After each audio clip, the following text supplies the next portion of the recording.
Good evening, gents. Good evening. I thought I might catch you out there then. I really am going to have to sort that intro out. Talking of intros, we will be doing a new intro for the videos and a new intro for the lives.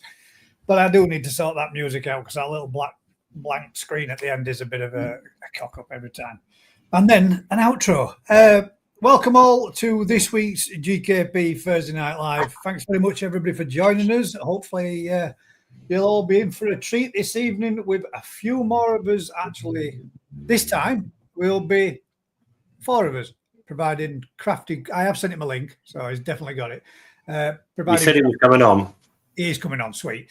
I've sent him a link, and hopefully he will be forwarding any fish that he wants to put up or enter this evening. Rick's entering 4? No, just 2. Oh, just 2. But you've entered two for the auction, but you've entered 4 There fish. was one I sent in, but then it was brought before even. Oh, right. Well, as long as it's. There's two for auctioning. 2 for auctioning, right. And then Matt from Howie Coy has also put in 2 from auctioning, and I've put in 3, but 1 is a long shot. But Matt would be happy to know that when his comes up, they will come up. They will come up. Big. They will come up like this, so that we can quickly. There's Matt's first one. Someone else has done it for you, Matt. I did it for Matt, but you didn't send them through to me, so I could only. I tried mine too. You've sent them to Facebook, and I can't get them off there. You just needed to send them to me as well, and I could have done the same with them. And then obviously, I wasn't even there, Rich, and I listened to what Gaz said last week. There's mine there, which is going to be a Deutsch Kaku, a Deutsch Sanke, and a Whopper.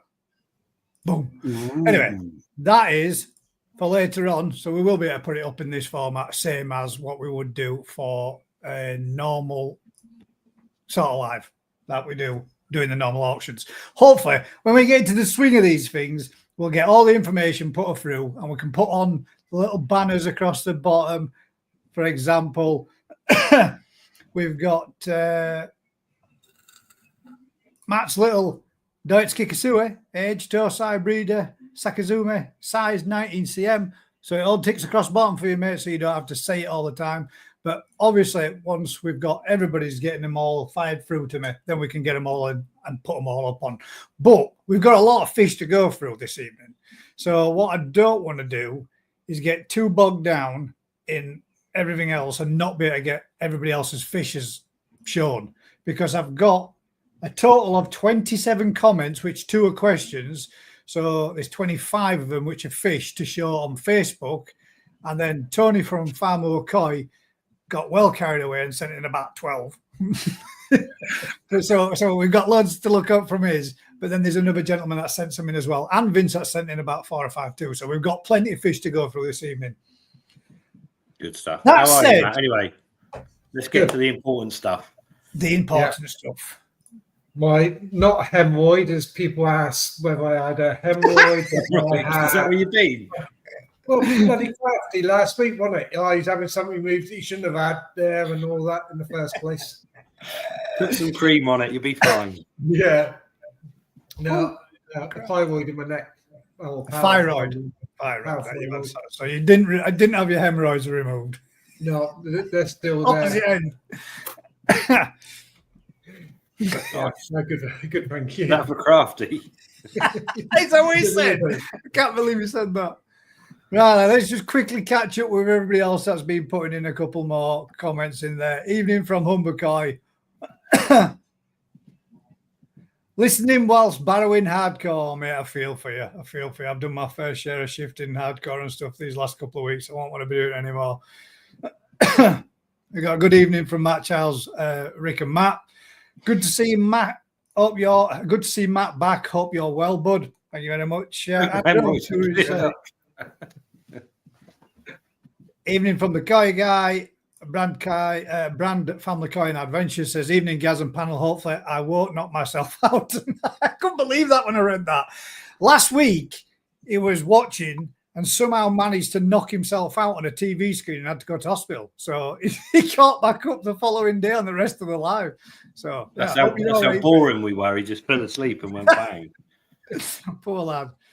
George Murdoch says, good evening, everyone. Jeff Harfield says, good evening, all. And we've got Brian Glover that says, evening, guys and girls.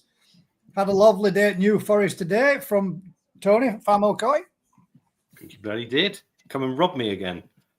This is courtesy of the Graham Show winners, yet to be announced next year. But I was going to say, we saw the bribery come in. Bribery? No, I've got boxes of the stuff. We've got another Gaz. Good evening, mate. Thanks for joining us. And Rob Foxy Fox. Foxy. Rob. Evening, all.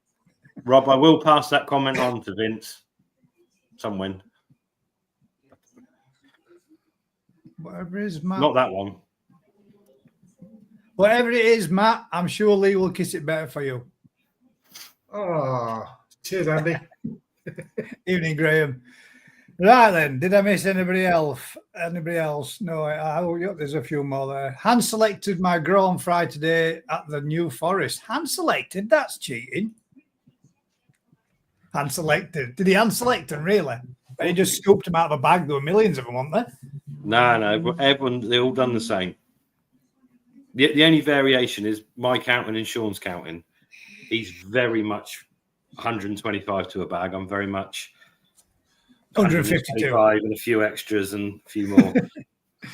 But good evening. Everyone's got the same. Good evening, Gaza. Nice one for joining us, mate. Good evening, Rube. Hope you're well.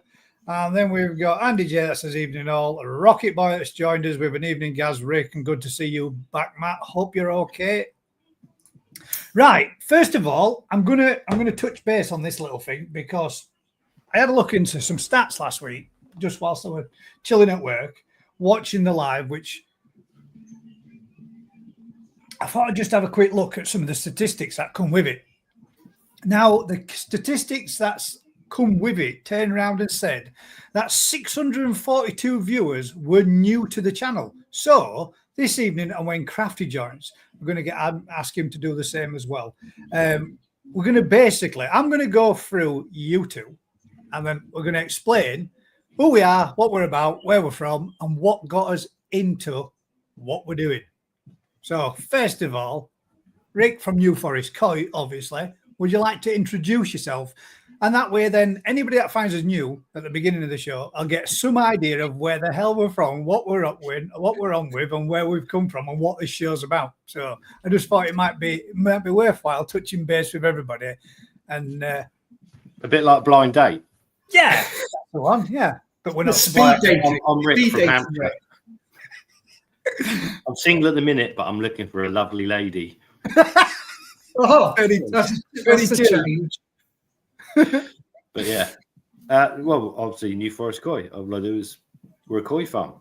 I breed koi, pretty much. I knew this would be successful. Really well, yeah, I've done it all my life, isn't it? All I do is look at fish and drink beer.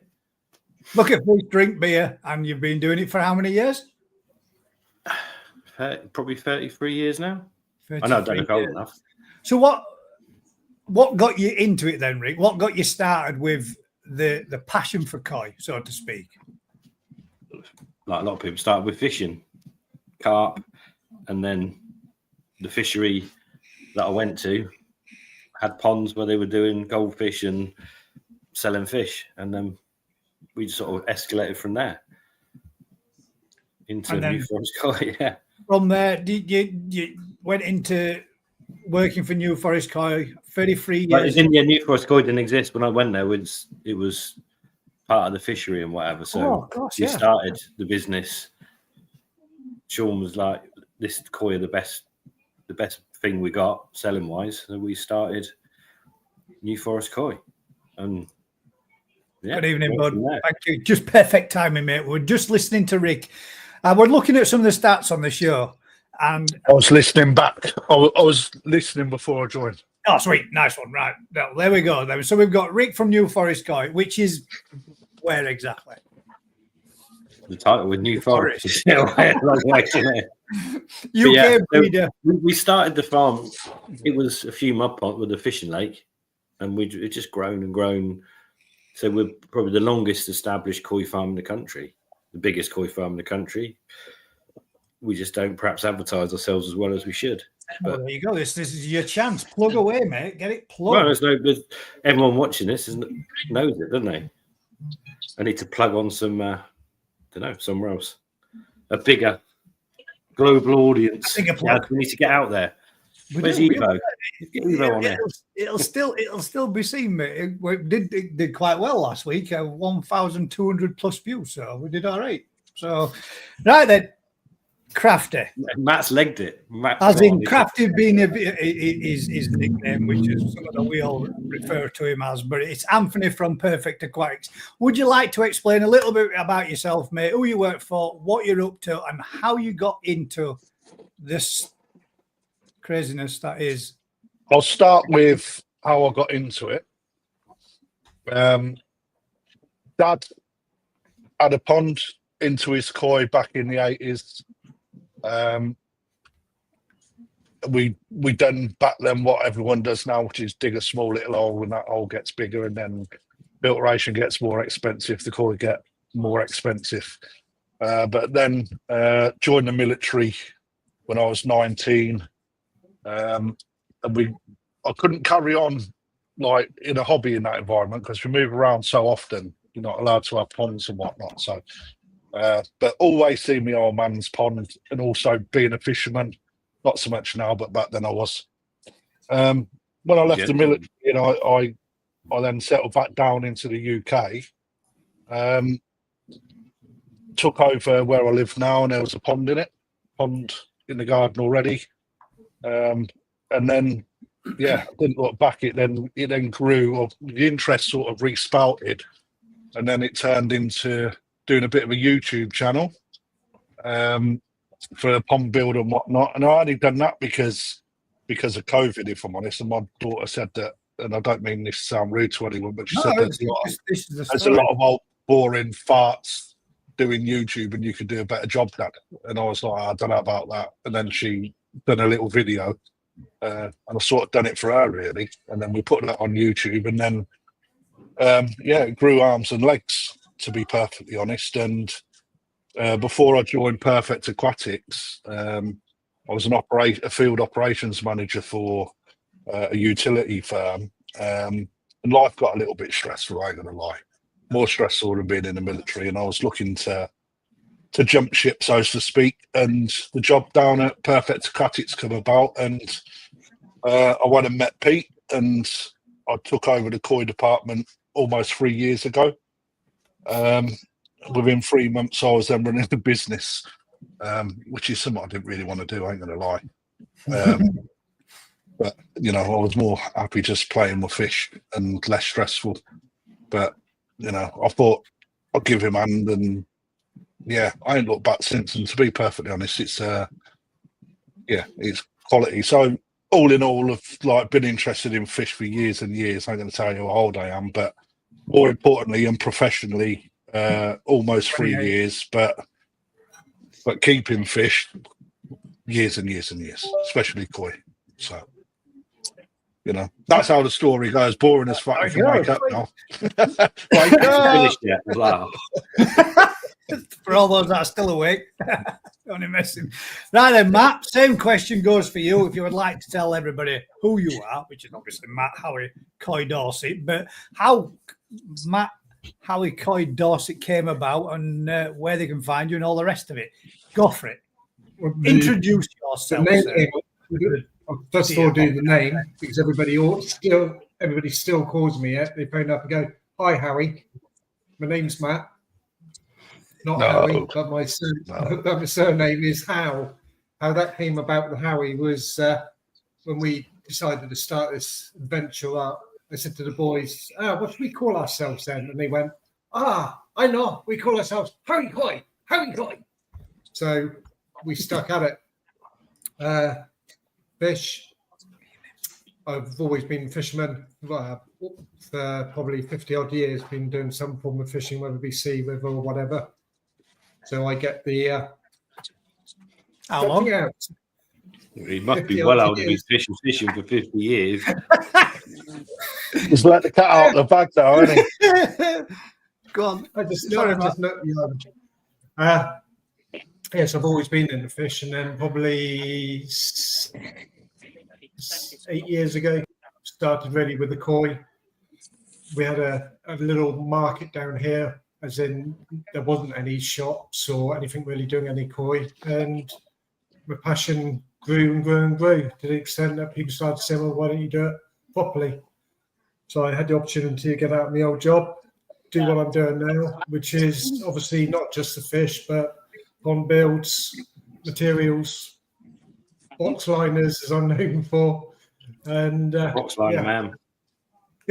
I just do it all. And I think right from day one, I've always been somebody who likes a challenge. And when you're buying fish, particularly, you're either going to make some money or you're going to land flat on your face. And the buzz from buying a particular fish for a particular customer and seeing their face when they walk away with it is just pretty phenomenal. Happy days. Right then. So the last one will be me, and I will be Gaz of Gaz's Koi Pond. Basically started off getting into koi and koi keeping from my dad and my grandparents, or my granddad. My granddad got me into keeping tropical fish. Started off with my first tank at the age of about 9. I've still got tropical fish, even though they are slightly mixed in with some tamasabra at the moment, but coexisting very well. Went fishing a lot from a young age with my dad, from around about 6-7-year-old, and then got a keen angler in my teens and joined the fire service. And when I was in the fire service, I needed something to de-stress myself a little bit. So I got into keeping koi. Keeping koi then turned into doing a little bit of YouTube, which then got me to where I am doing this. And then from doing this and getting involved with YouTube and doing videos about koi keeping and my own experiences of it all, I got into employment with Exclusively Koi. And now I work alongside Kev and Ryan down at Exclusively Koi, doing pretty much the same as what these guys do: maintain ponds, fish, look after them, help, photograph them, all the rest of it, that kind of stuff. Day to day running of a koi farm, which is a new venture for me and something that I've only been doing now for about 5 and a bit months, but officially 3 months as of the end of this month. It will 3 be months in.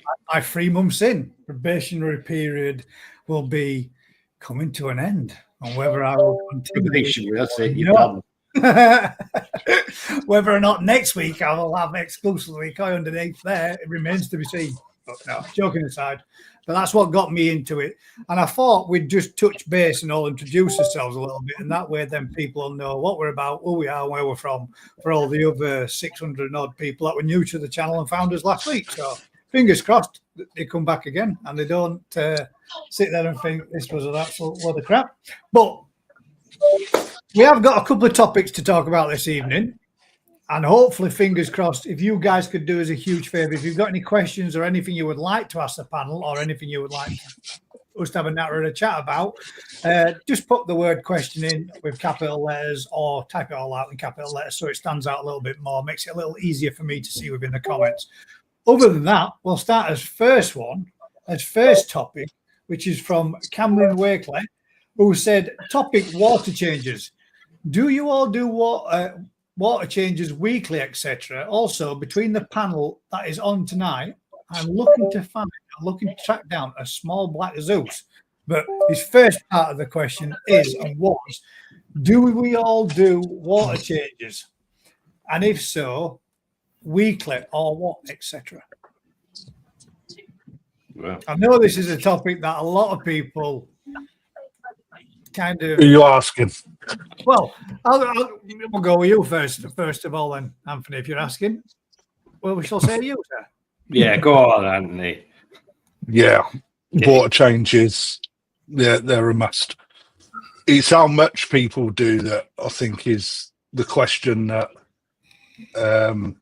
doesn't really get answered properly, in my opinion. It's like there's so much bandied around on how much to change. In my humble opinion, depending on your filtration, personally, in my own personal pond, the only water that gets changed is after a filter clean. So two boils on a 320, and then that water gets replaced. Simple as that. I'm not a big lover of trickle-in systems, which is a constant exchange of water, personally. But should you do them? Absolutely, yes, you should. You really, really should, in my opinion. It revitalizes the water, especially if you're feeding heavy. Your koi can play a massive part in how the water quality keeps, not just through the filtration, but through other things that go on. So, yes, do your water changes, but how regularly you do them and how much you do them is really the key. Right then, for me, I do a water change, but my water change is a weekly thing. But that's a weekly thing because that's how often I clean my filter system, by dropping out on average 3 barrels. When I flush my system through, I drop out about 900 litres. So I retop back up 900 litres once a week. But that is not so much as a water change on its own. It's part of the filter clean maintenance, which I do weekly. Through the winter months, granted, it's not as often. It might be every fortnight, depending on how much the filters look like they really need it. But I normally tend to do it a little bit less in the winter months than what I would do through spring, summer, and autumn. But yeah, religiously then for the rest of the time, it's a weekly 900 litres, which is what I change out of my pond every week. By yourself then, Matt? Well, I was going to say put Rich in because he's going to break it up a bit because he's going to go the opposite. Go on then, yeah, go on then. We'll go Rick first because I know this is if you depends on why you're taking the water, why you're doing a water change. Because at the end of the day, a lot of people actually create better water than what's coming out their tap. Absolutely. So you're basically getting rid of better water and putting in crap. In my brand,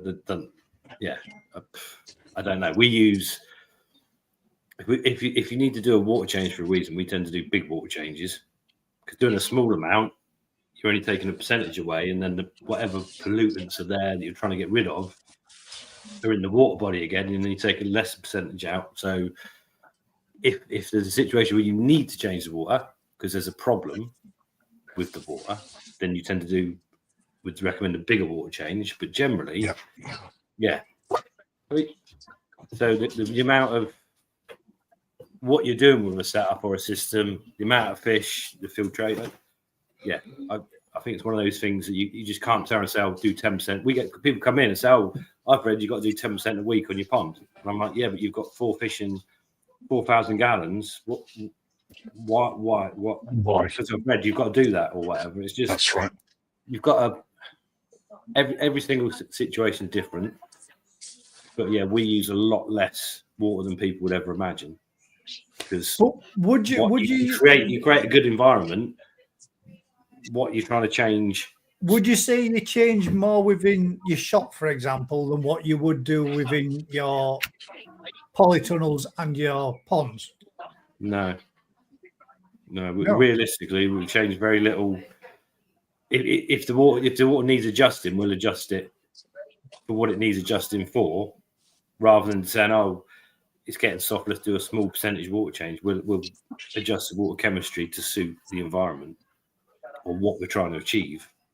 So, a normal pond, and it depends on your source water. I mean, Matt's different. He's got amazing source water. He can have flow-through systems, and you'd be using top quality groundwater that's better than most people have got.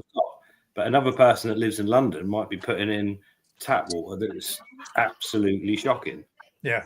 So you just get your water right, and all you're doing is causing more problems. Well, that's why I thought it was a very relevant question, because a lot of people, depending on what you've got coming in, I mean, some people have got all sorts of nasties coming in the water, haven't they? We've heard from people in the community, people that are within, you know, the business, saying that they've been struggling to get chlorine, or chloramines out, and then they've got high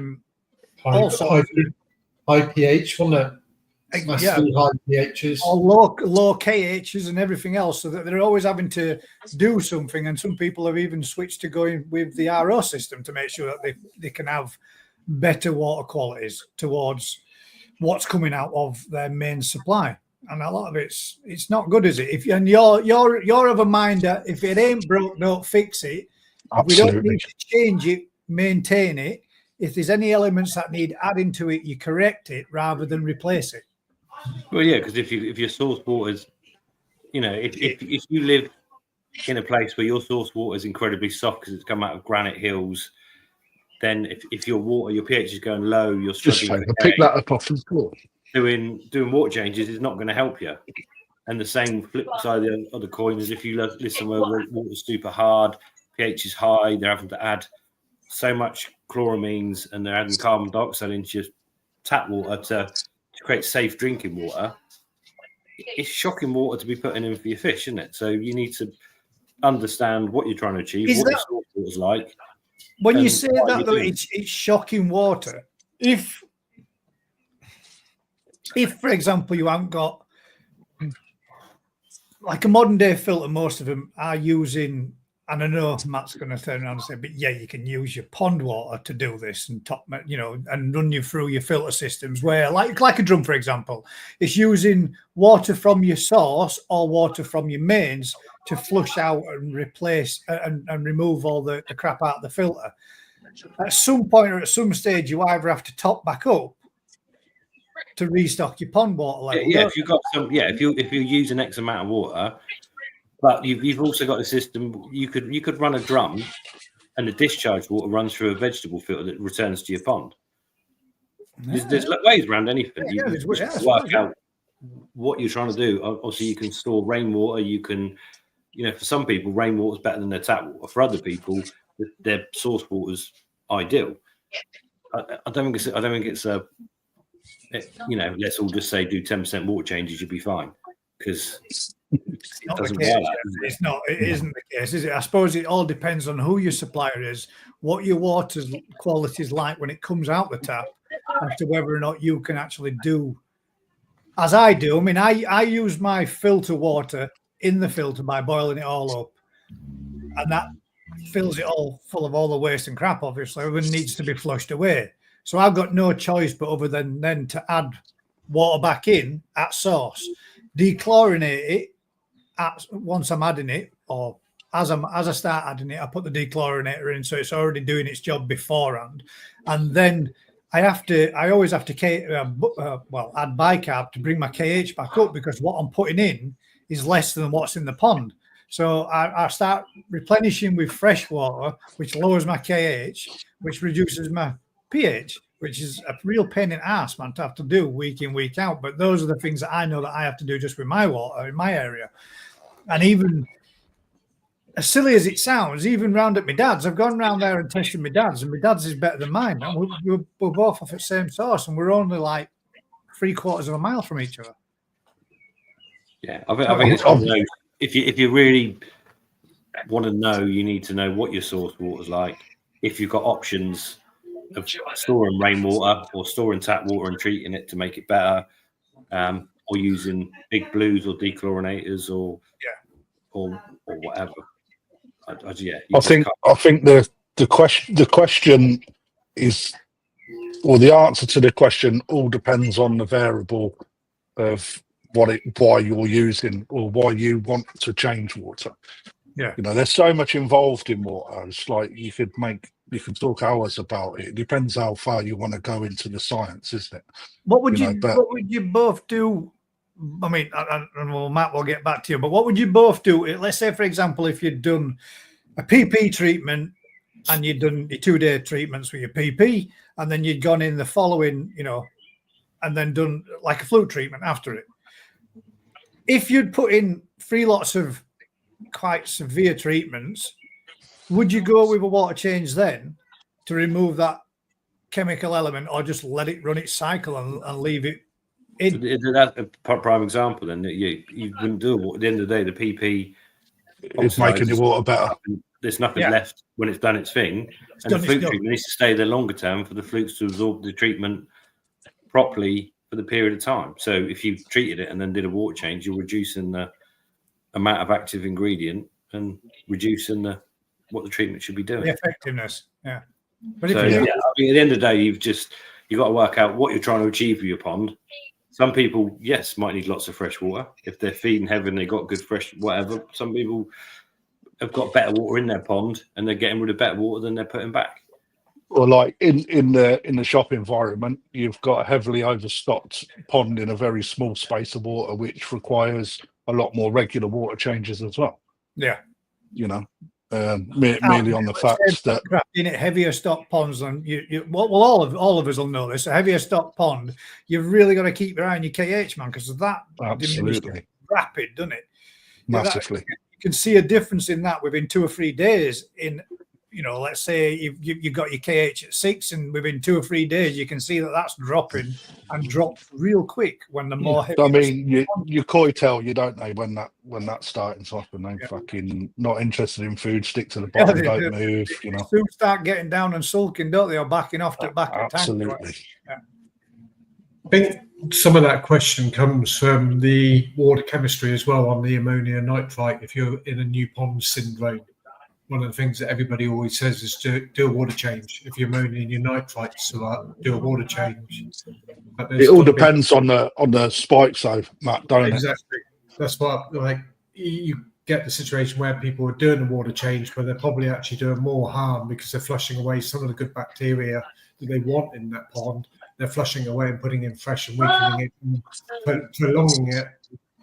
But I certainly think if you've got dangerous levels of ammonia or nitrite, then you should be doing that water change, just to bring it down on the level. I think if, like you say there, Matt, if you've got dangerous levels of ammonia and let's say your pH might be low, and then you've got even more dangerous levels of ammonia, you might not have any choice.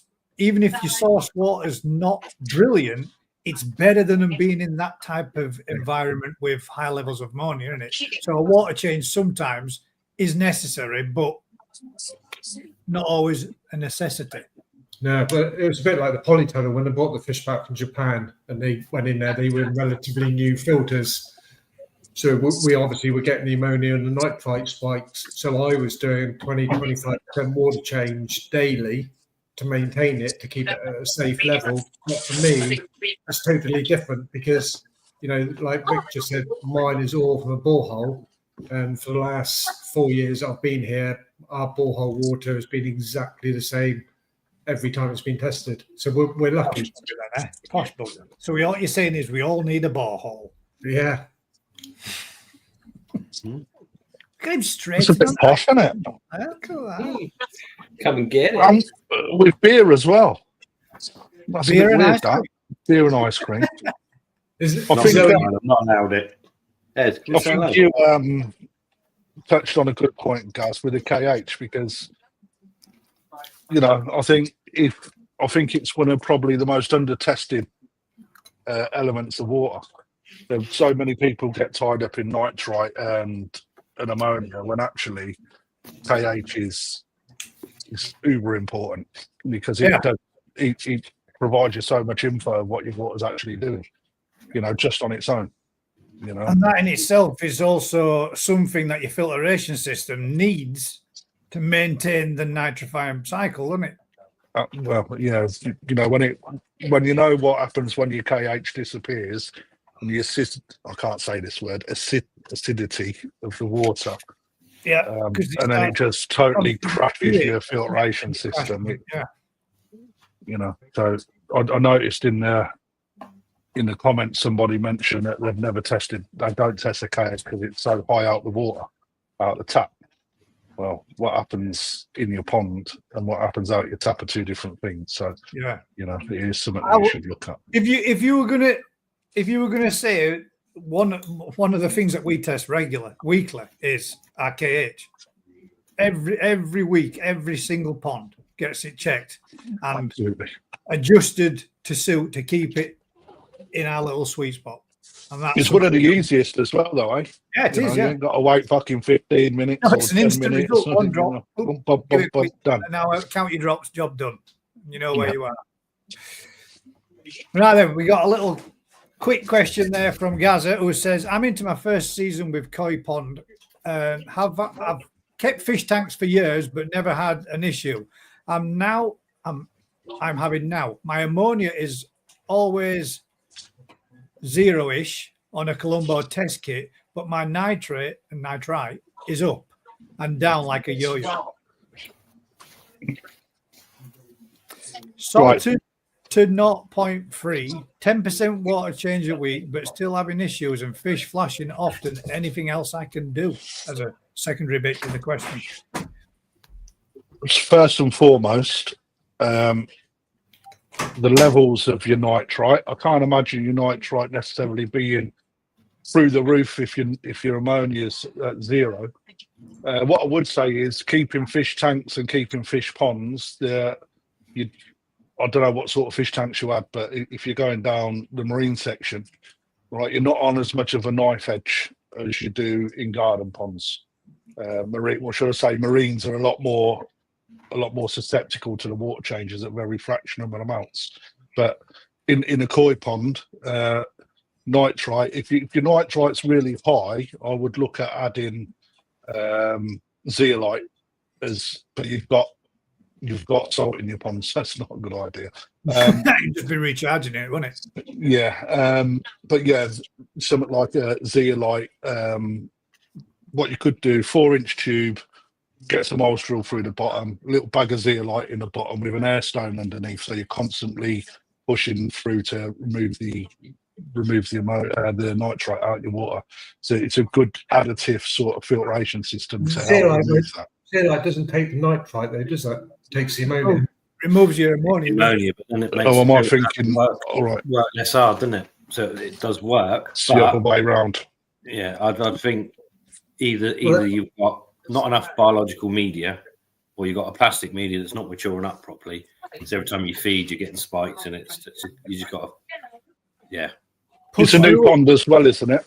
Yeah, it's a new pond. I'm pretty sure last year, Mr. Tate, who has just joined us quite a little bit ago, but his comments are still relevant there, which I will be reading out in a second. He did turn around and say last year, if you're having trouble with that type of thing, just feed through it, keep pushing through it. Don't panic, just don't overfeed, but keep going so your filters can catch up, but just maintain it steady. The problem with that is that's great, but if you physically haven't got enough biomedia for what you're feeding, basically the ammonia will quite often be zero. Then you'd need to require more. It would just be a problem because it takes so much more to break the second cycle down that you might just need more biological filtration on your setup for the amount of fish, or it just might need more time. But yeah, plastic medias are so slow to mature compared to backy house type media or a sponge type media, because it's just so much easier to colonize something that traps crap as opposed to something that doesn't. Good old sponges got their place. SpongeBob. Yeah. Which is why some of these filters with different types work better. So if you've got just K1 is a moving bed filter and that is your only biological filtration, I see loads of people have so much trouble maturing it up. Once it's mature, it's fine. But maturing it seems to take forever. Whereas another guy has got change the filter with sponges and alpha grog or what a more basic filter matures much faster. That's where the new pond syndrome come in. Does it benefit you to have because obviously I've got static trickle shower with sponges over the top. I've then got my first chamber, which is jack matting to pull out my bulk waste and crap. and then from that into a moving bed, and from that into a static bed, and then returns. And then obviously my little trickle tower, which is what I consider my polishing, just to keep it that little bit cleaner, but to also boost the beneficial bacteria. As a trickle tower, it goes through coarse, medium, fine sponges, and then cascades over ceramic media, and then from that into a little sponge box again, which is like fine sponges in it, and returns back to the pond. So those sponges will be maturing quicker than the other stuff, which in turn would necessarily seed the others, I would suppose, as it circulates throughout and around. No, to a point. The problem you find is, but stuff that traps crap matures quicker. Yeah. But so a lot of like the pressure filters and the sponge filters and whatever, they start life really good. They mature quickly. They do the job. But after 6 months, year, whatever, they get less and they become more and more clogged. Water tracks around them. They don't work as well. So for proper biological filtration, like a K1 moving bed is far superior. Yeah, but having those as a bit forehand before it. It's just one of those. There isn't a magic bullet, is there? You've got some things that mature quicker and are good short term. Other things are much better long term, but take longer to mature up or whatever. So if you've got a setup where you've got different bits, different types of media, different ways, be it trickle showers, combination, so to speak, whatever, you tend to find that those mature easier and work better for lower stock depth. Normal garden ponds, they tend to actually work a lot easier. If you've just got that one moving bed of plastic media, it's amazing when it's matured, but it's absolute long months to mature properly. But once it has, that's as long as you haven't done it. So really, then the combination of both static, moving, and sponges would be the best way to start off a new pond. Probably, or just get some mature media from somewhere else. Yeah. Source some mature stuff, and then obviously you can always add beneficial bacteria to help along aiding it as well.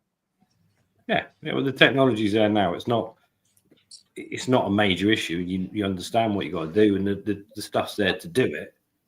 Whereas 20 years ago, you used to set up a pond. This is how I'm told to set it up, and 6 weeks later, you've got such bad water, you're killing everything that goes in there. You haven't got the product, you don't know what you're doing, do you? But there's no excuse now, is there? There's so much information overload of how to do it, how to cycle stuff, how to get the beneficial bacteria. You can buy it to put it in there. There are some places that even selling, shops and what have you, are even selling now matured media, aren't they? As long as you can do it can't be sterile, but obviously a disease-free way. Yeah. Yeah. One of those things, isn't it? There we go then. Oh, that helps, mate. Mr. Tate said there, I got into the hobby after a client asked if we could build a 5,000-gallon pond. After putting koi in, came home and dug up the garden. Oops, Jill wasn't happy. I bet she wasn't. But that's how Mr. Tate got into it. Once you see amazing koi, or you're not even amazing, when you first see a good big koi, you're like, wow, yeah, I'd like one of them. And it could be a 20-centimeter Yamabuki, but you think that's amazing because you've not seen anything else, see it? Mark Oxo, this lousy bugger. Evening, guys. Just got in from the beach, and the dragon's dragging me straight out for dinner. I'd rather stop and watch the live. Just got in from the beach. Life, mate. Cheers, Mark. Still watching. Your babies are hatching tomorrow. 100,000. 100,000? Damn. 100,000. They all should be hatching tomorrow. Right then. So that was his first topic of the evening. If anybody else has got any other ones of you, if anybody else has put some in, there we go. A question from Brian Glover. Do PP bath. How much PP would you recommend to add to 10 litres of water? Thanks, Brian. Oh, is Crafty live. Come on, Crafty. Here's a subject. I'm not gonna like. I'll smile when I see the question come up because I put my balls on the chopping block by doing a live down at the shop when I was mixing a myriad of ponds together with a PP dip prior. Needless to say, that was a very strong dose that comes with risks, you know, and quite often the risks come the following day when a fish hasn't actually seen itself through the treatment. So I'm not going to tell anyone what that dosage is on a basis that if you're not vigilant with it and you're not prepared to stand over and watch what goes on and risk your fish like from perishing, I'm not going to have my name attached to that. So I'm not going to tell people. All I'll say is it's not your fish. The fish tell you what's going on. Right, as you've seen in the video, there was one fish that jumped out like straight away. That's quite common though, isn't it, with PP? They don't like it, do they? It does irritate them a little, doesn't it? Well, it does. Well, considering what's happening in there, and you're not doing it at the 6.7 grams per 1,000 gallons. It's nothing like that. It's like it's a huge amount more than that because of a dip. All right, you're exposing them to an extremely big nuke of a treatment. And one thing's for sure, you know, them fish. I sent my good friend a video of what the fish looked like the day after, and they looked absolutely fantastic. Not one fatality, but if you've like I said in the live, when you're doing a dip of an extreme strength that I did, if you've got a fish in a pond that is the sponge or the magnet to absolutely any issue that brings an issue, quite often them fish don't survive that sort of treatment because they're not strong enough. Yeah, you know, but you can guarantee it'll be your favorite fish if you do it at home. I don't want there's no requirement to do a dip like I've done. In my opinion, you should treat your pond with any parasite issues. There's no requirement to do a dip like I have, other than for me, it was more of a commercial thing that I'm putting fish from so many different ponds into one pond. And what I didn't want to do is if there was something that we hadn't picked up on scrapes, I didn't want to then start to cross-contaminate one pond with multiple issues if they was missed. So that's the whole point, isn't it? Why didn't you do it this way when you mix the fish, then PP that whole vat? Because, mate, it's just easier to go through that 3 minute strong dose. No, I know. Because people might be thinking as to why would you? The thing is, because in that dip it is such a strong solution that nothing is going to survive everything that you're putting out from A to B without having to worry about treating B as well. Yeah, you know, no 2 or 3 day sort of treatment cycles. It's literally boom, done, 3 minutes into the pond, you know, jobs are good. But in my opinion, there's no reason. I mean, this is again down to a personal choice. If you used to take a fish from a dealer and put it into your pond, you ain't got a quarantine tank. Some people like to do a dip, but the dips that I've seen happen, they're not really doing anything, you know. And what I don't want to do is say what the strength is, because yeah, I got some good press, and I've got some "what the fuck are you doing" sort of messages as well. But like, you know, actually, it was done how it should be done, and it was fully controlled. You know, there's no requirement for people to do a dip at home. If you've got a problem in your pond, deal with a problem in your pond. There's a difference there. If you've got a problem in your pond, there's no point taking the fish out to dip them, because you've still got to treat them in your pond. Just treat the pond. But you have got a situation where, and we've seen Lee's done it recently as well, where you've got a fish in and belt and braces. I don't want to put anything in my pond. I've got nowhere else to put it. I'm going to give it a dip. You do it, Gaz. You've done it. A lot of people I do it every time. I always do. All you're basically doing is potentially knocking off a parasite issue or whatever that you might introduce to an existing stock in your pond or whatever. Yeah, but that's my only reason why I do it. But what I do is stressing that fish more, damaging that fish a bit against your stock you put it into. Yeah. And then changing the stress volumes in your pond that still could potentially create an issue anyway. Yeah. So yeah, it's one of those. Some people, it's not going to get rid of a real bad problem. But my reason for doing it is to knock back any parasites that might be on that new fish that I'm introducing, especially with the problems that I've had over the last sort of like last season, bit into the season before. We're trying to get rid of flukes. It gets to a point where it becomes costly to keep treating again and again and again and again and again. And you try so many different things and you've just got a cocktail of shit for your fish to be swimming around in. And I wanted to eliminate that. That's my reason for doing it. But now I'm more comfortable with doing it in the pond. I will now add fish to the pond and then, like you say, treat the pond as and when necessary because I'm comfortable now with doing it. It was for me, it was the fear factor of using those kind of methods in my pond where now I really just no. Yeah. But the thing from my point, the thing you got to be careful with is imagine someone buys a fish from a dealer and they go, well, here's the fish turned up. I've got no quarantine. I'm going to nuke it with people to the point of it's screwed. Which don't do it. Yeah. That fish then rolls over 2 days later. Phones, the fish you sold me got all sorts of problems. Well, hang on. It was fine when it left here.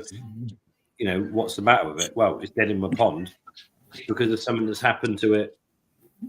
Yeah, because of your care and handling. Yeah. It's just, you know, quarantine is the best and will always be the best route. But, yeah, it's not always possible. You know, I mean, not being funny, a lot of the farms, every time they move fish, is salt bath them at such a rate, you know, that literally put them in until they turn white and float upside down. Yeah. And then them. But which is something else that people get so wrong, isn't it?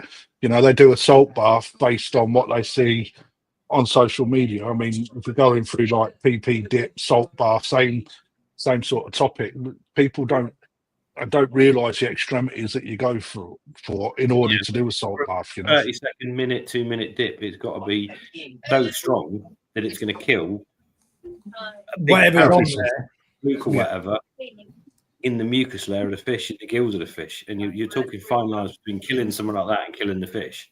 Yeah, I got to admit, Rick, the first time you told me, and I did that salt bath on mine, and you said put them in for this long, and my fish started turning white. I thought, shit, man. That's when you know it's working, right?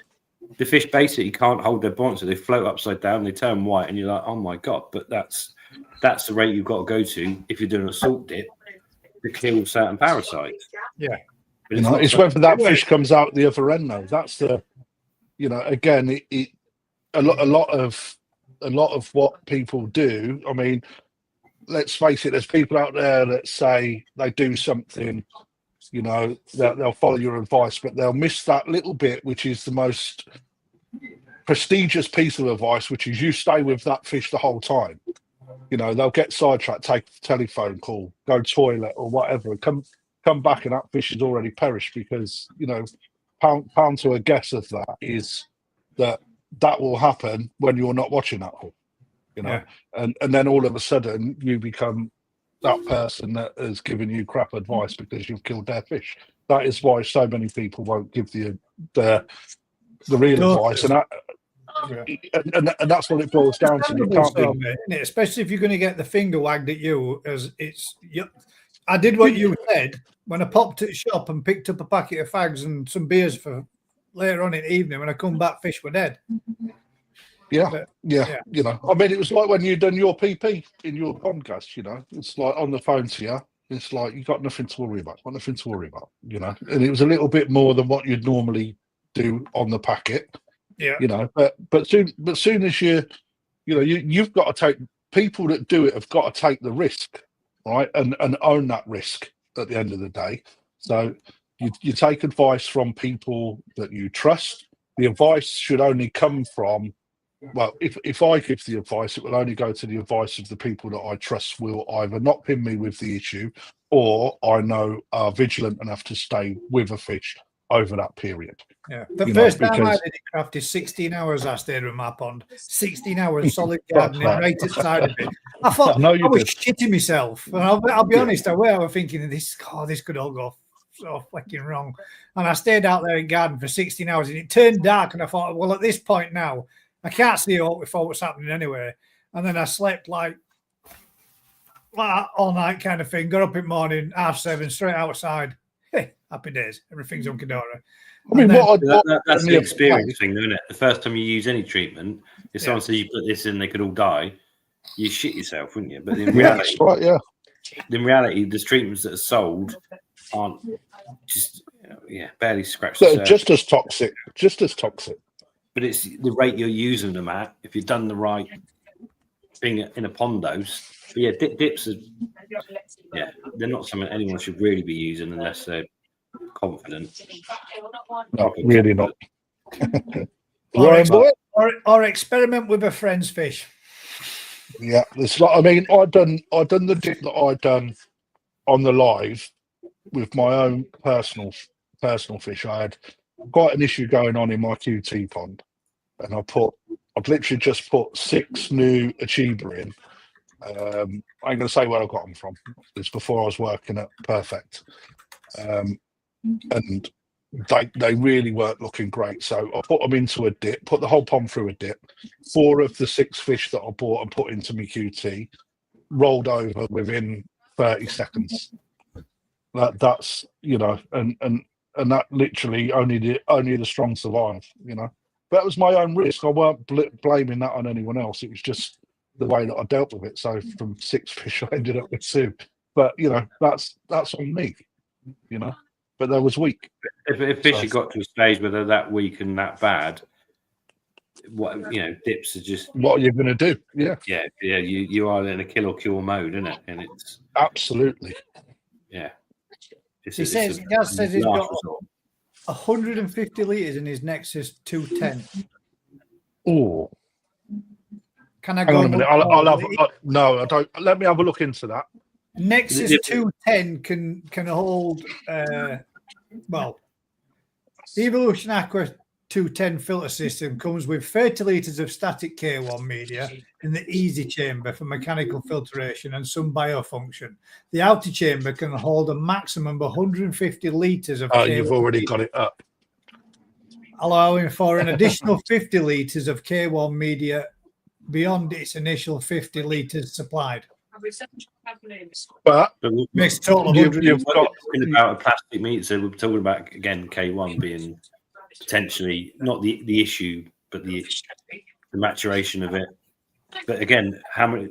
See, that's a filter that could probably tolerate 50 12-inch fish fully matured, but I don't know how many fish he's got in there, how long it's been trying to mature.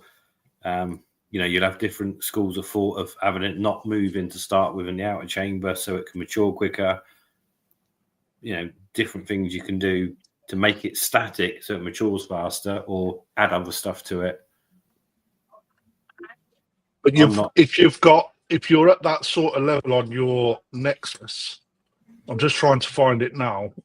You've got to make sure that you've got the correct amount of air blowing through it, because the more you step up, the stronger your air pump has to be. So if you're only working on a 70 litre an hour air pump, then you're gonna have some dead spots underneath that you're not seeing. So NT Labs liquid have a dip on the packet if you don't know what you're doing. There's a pre-liquid made PP solution that you can get, and it does actually tell you for a dipping solution on there if you want to do not follow the advice on that, is what I'll say, because it's actually the NT Labs liquid is a dipping solution.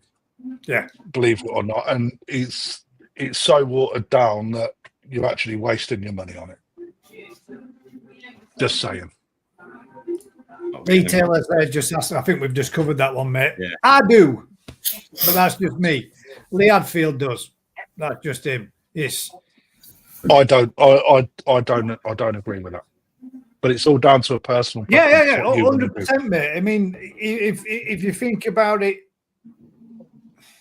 you shouldn't really need to do, but I just go. At the end of the day, you'd have a quarantine.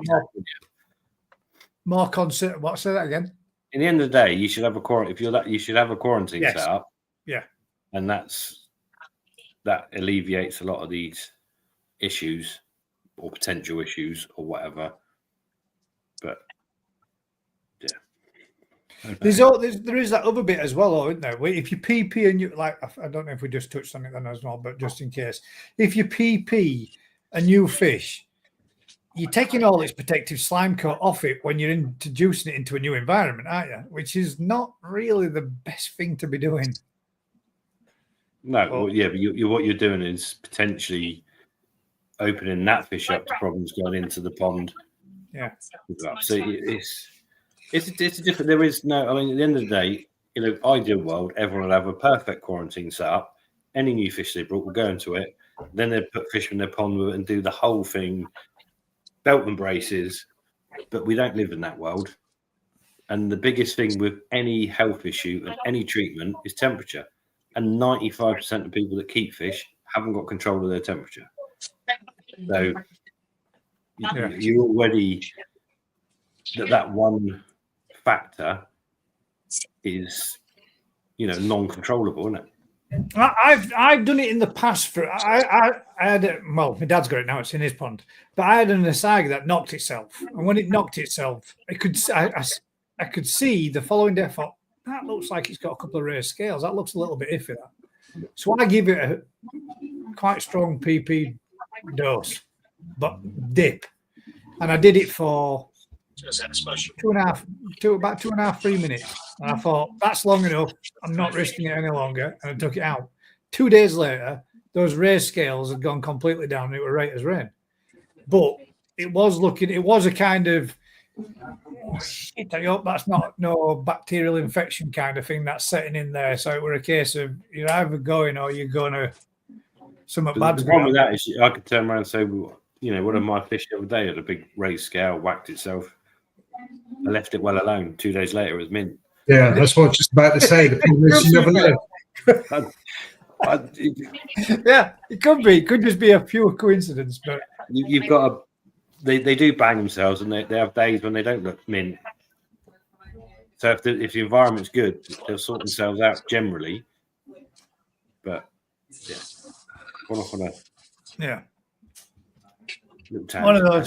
one of those questions, isn't it? But I knew that it's going to be something that gets people talking and gets conversation going. So Susan's got a question. I need to know. I need to treat at least 2 times for gill flukes. I know I need to treat at least 2 times for gill flukes.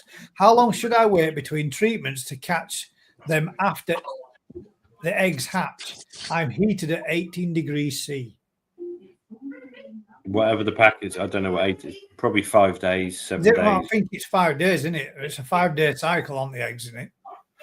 It's all to do with temperature, yeah. But I've seen some images of people doing scrapes and they said, oh, that's definitely a fluke or whatever, and it's not even. Make sure you're treating for gill flukes 100% and then use the right treatment to do it. Seriously, it blows my mind sometimes. The information's there and you could get a picture of a gill fluke on the internet in 10 seconds and then they'll look down a microscope and see like a little worm just in their filter and do it. Right, I found what I was looking for. Whoever asked the question about.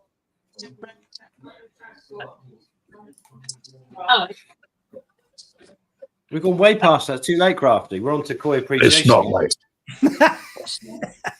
Yeah, guys, I've sent it over because that bit's quite important on your moving bed, and a lot of people overlook it. They add K1 media, but they don't think of the ramifications of not up in the air pump.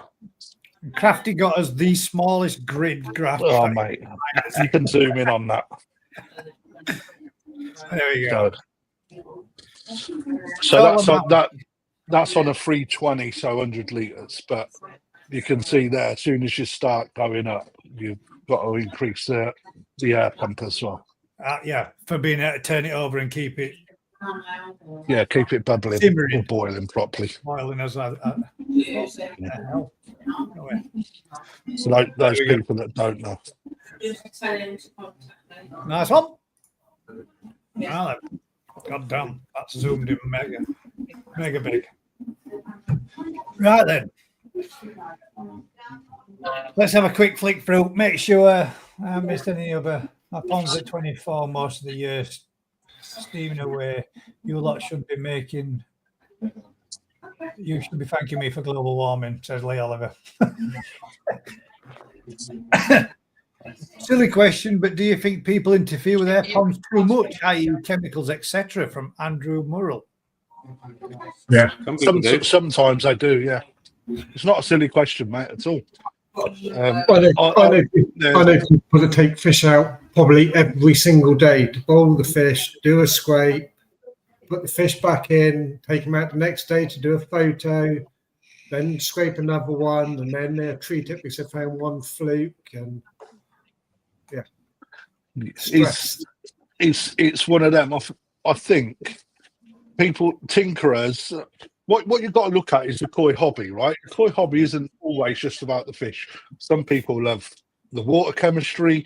Some people just like putting plants in it and then seeing what the plants do. Other people like the koi. Some people like messing around with do-it-yourself projects and bolt-ons and bolt-ons and bolt-ons and bolt-ons. And then when the push comes to shove, when there is an issue in the pond that actually is quite a lot of the time for these people that bolt on, they are the creators, because they're moving the water around so much that actually it has a bit of a detrimental effect in the end.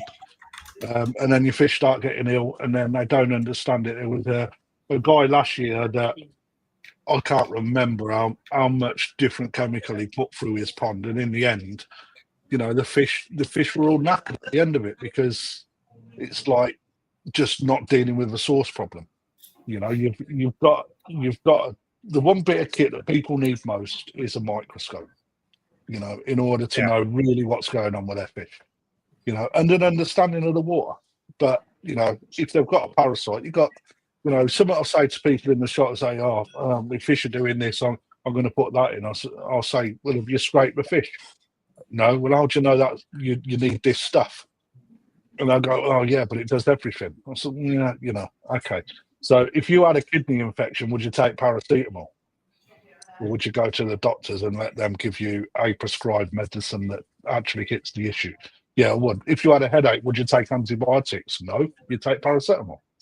You know, it's the same for your fish. If there's a problem, you've got to know what you're treating. So, you know, if you constantly throwing in chemicals, right, you're not doing your fish any justice, because it's just, you know, you're changing the biological breakdown of your water the whole time.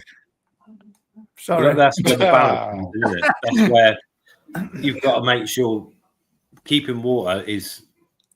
You get some people that go, oh, they don't check the fish. The fish look amazing. Fish are good. Do a scrape. Got a fluke. Doesn't matter. Leave it. The fish are mint. They're happy. They're feeding. Whatever. It doesn't become an issue. It's not a problem, because the water's good. The fish are happy. They'll deal with it. Other people have constant problems because there's an underlying issue. It's not so much the health problem. They'll have flukes, then they'll have costia, then they'll have white spot, then they'll have, and it's the fish is so stressed from the environment that it's just going, it's just going round and round and round. And that's what I say, Rick. That's what I say when people they start putting a bolt on after bolt on after bolt on. And sometimes they're creating that issue, and then it's not what they've done that's the issue. It's the fish are no good. When actually, if you probably remove some of your do-it-yourself bolt-ons and come back to a simplified system, that you could potentially stop it. One big thing for me is the amount of purges on bottom drains that you see now, or the lack of the purge on my pond. I shit you not, when I opened a 4-inch ball valve up to do a purge off the bottom drain, yeah, the water comes out at a rate of knots, but you see a clear section initially, and then a brown section, and then a clear section again. And I just think to myself, if, you know, bearing in mind your bottom drain's underground, you're never seeing in it, whether you're prodding it with a camera or not. Let's face it, most people don't, and they won't. But the amount of sediment buildup in people's bottom drains, I can imagine, is evil if they haven't got the ability to do that. That's why I do mine, mate, and boil it all up and do it 3 times to make sure that I get all that sediment out of the bottom, to make sure that detritus is gone and it's all moved out. That's why. But that's obviously then for me why I have to top up, which we touched on earlier. But yeah, it's all about, for me, I see it all slightly differently, because the shit in most of our ponds stays there, and the shit that's in there, most people go, oh, it's dirty, it's shitty.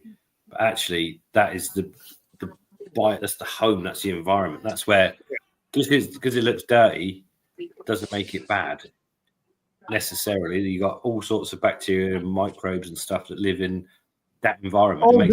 All doing its natural cycle. I think in your environment, slightly different though, Ricky, because you're so.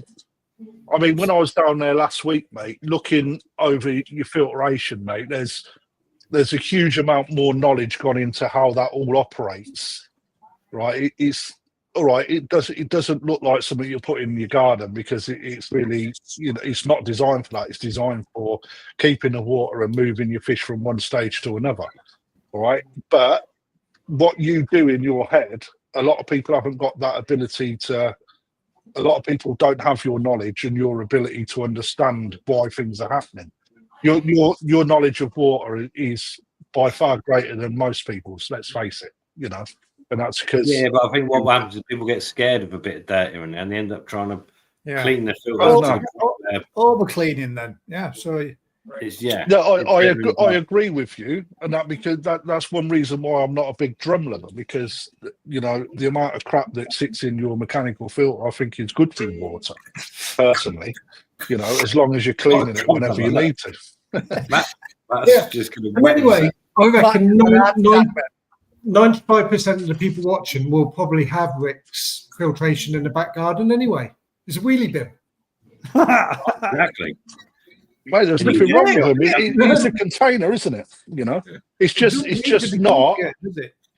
It doesn't, mate. I mean, you know, and there's that argument type as well. It's like, oh yeah, I know, but you know, but when it's in your back garden, right? A lot of people don't want a wheelie bin sat on top of a pond, do they? You know, so that's what you pay for. You pay for something that can be easily disguised. You know, there's nothing wrong with what Rick does. In fact, if everyone could do it and it'd look, you know, then you'd need a fucking big garden to do what he does, wouldn't you? You would, mate. Yeah, I'm bringing out a new hat range for the wheelie bins and a little coat for the little stylish, like back off the 80s, 2 wheelie bins and a couple of straws for the hat and thing, and it's a heron scarer too, because I have an arm doing this. What was the bin? It was a game show, wasn't there, with a bin in there? Dusty bin. Dusty bin. But that was the mascot. It's a bullseye. Was it? No, it wasn't. Was it? No, what was Dusty bin? Dusty 3, 2, 1, wasn't it? Yeah. 3, 2, 1, whatever.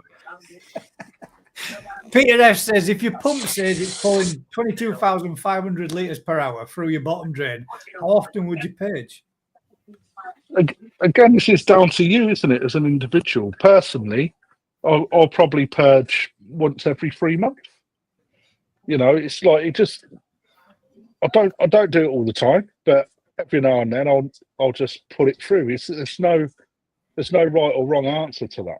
You know, one thing you will find though is that you'll know if you need to do it. If your water's being pulled through at such a rate that once you purge it once there's nothing there, then he's pulling everything through, isn't it? David said, I think that's because the bottom drains are perfectly level. I think they need to be on a slope. It does stop the build-up. How can you put it on a slope? But then, do you not get? If you get a slope, do you not? Does it not start to build up down? Sorry, I had to do it. Sorry. To me, everything I've ever built's on a slope, mate. I've got no issues. There's going to be build up, and it's in everything that you do, irrespective of whether there's a slope, flat, or whatever. There'll be a build up somewhere, naturally. My biggest issue with bottom drains, I go to people's ponds and they'll have 2 or 3 bottom drains, and they're all going to a drum, whatever. And basically, all the water travels through one. The others block out of shit because the system runs fine off of one bottom drain, and the rest of the becomes. See, when you have 4 bottom drains in your bath, is it? You just have one. But then, again, that's down to the individual, isn't it? Because some of mine have got 2 bottom drains on, and I'll frequently go down and shut one of them off, so all of the water's being pulled through the other one, which is clearing at food. And then I'll shut that one down and open up the other one, so I'm always rotating them. Do you know whose fault that is? That's the people that manufacture drums and start putting about 15 inlets on the side of them.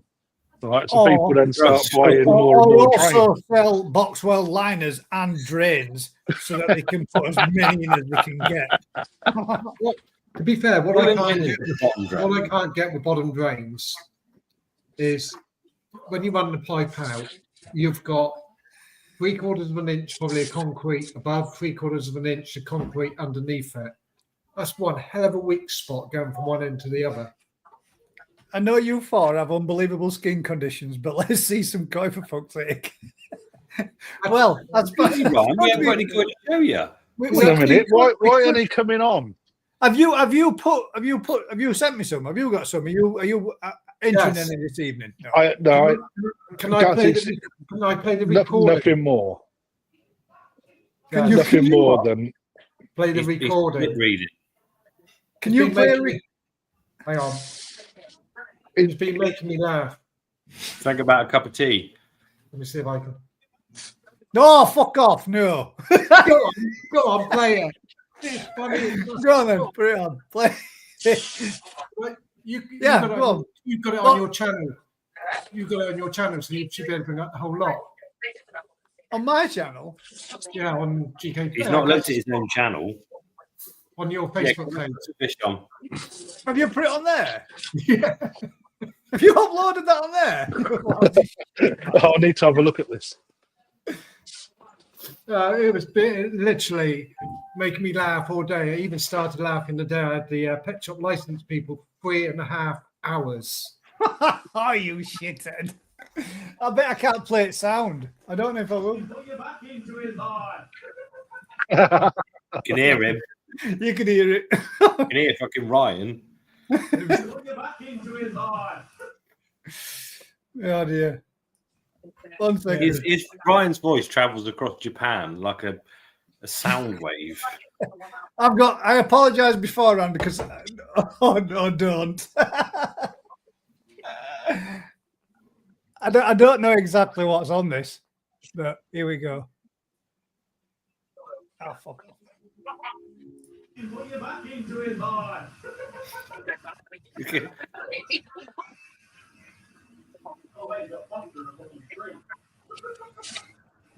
Oh, teapot. We just did like that by any chance. Oh, yeah, teapot. I was demonstrating the video techniques taught to me by Kev from Exclusively Koi. You need an umbrella over that tub, mate. That, believe it or not, but there is a panel above us, right directly above. Not either end. You've got your own photo booth now as well, haven't you? We have. We've just got it done and got it finished. I know. But what I was doing there was I was demonstrating and doing the hips and doing as Kev showed me how to do. So, and then Ryan called me a teapot. Right then, what we're doing? Let's do some koi appreciation, because there were some people that said we should have done this earlier on, and then we can come back to the other stuff later on. Yeah, Christ. Get into some koi appreciation, because we've got quite a lot. We've actually got a lot to go through. Well, not tons, but with a good few.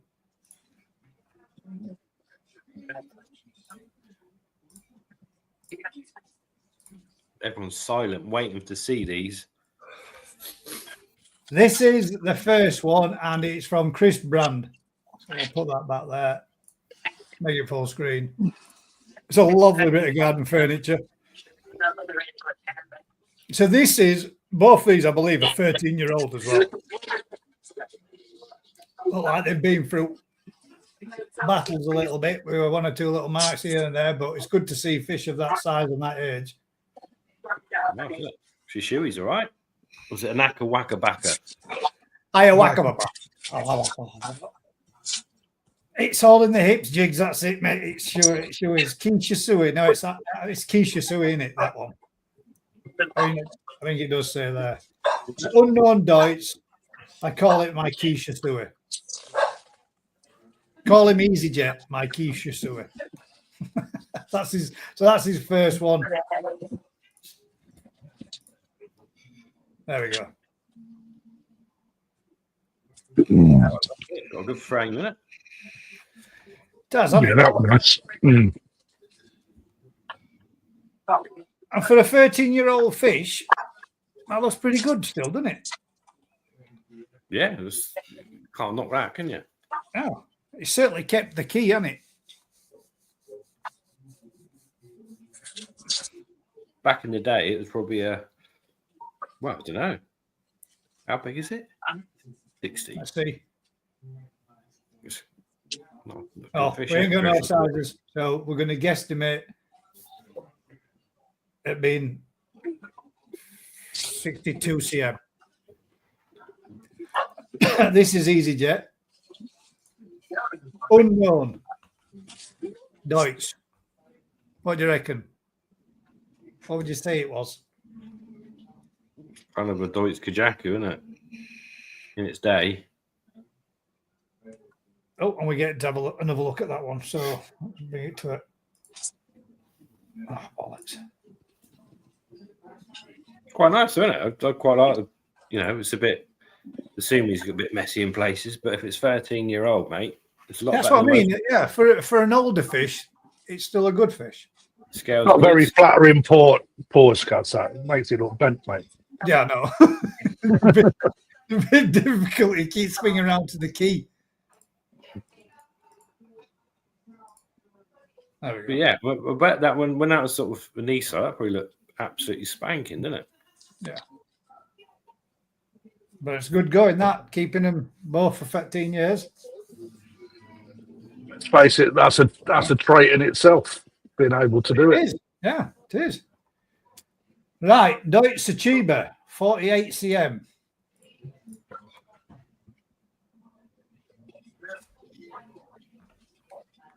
And that's parts of autumn leaf on open water. Oh, yeah, it's mostly water. That's you got that typical Deutsch rugby ball kind of profile, isn't it? Yeah, that's nice. That's a nice big pond Deutsch fish, isn't it? Banging it. Nice to see a big Deutsch. How big is it? 48, I think it said. Where's my cursor gone? Yeah, you can see that on there, actually. You could just do with that, the brown coming up higher or a bit more pattern on the body, couldn't you? Yeah, just that little bit lacking in it. 48 cm. We're going to see a few Deutsch fish like that, aren't we? How many good body Deutsch fish are we going to see? Like proper, real good shape. Deutsch Sankey, 67-year-old, now from Hiroi. So not the Kajaku.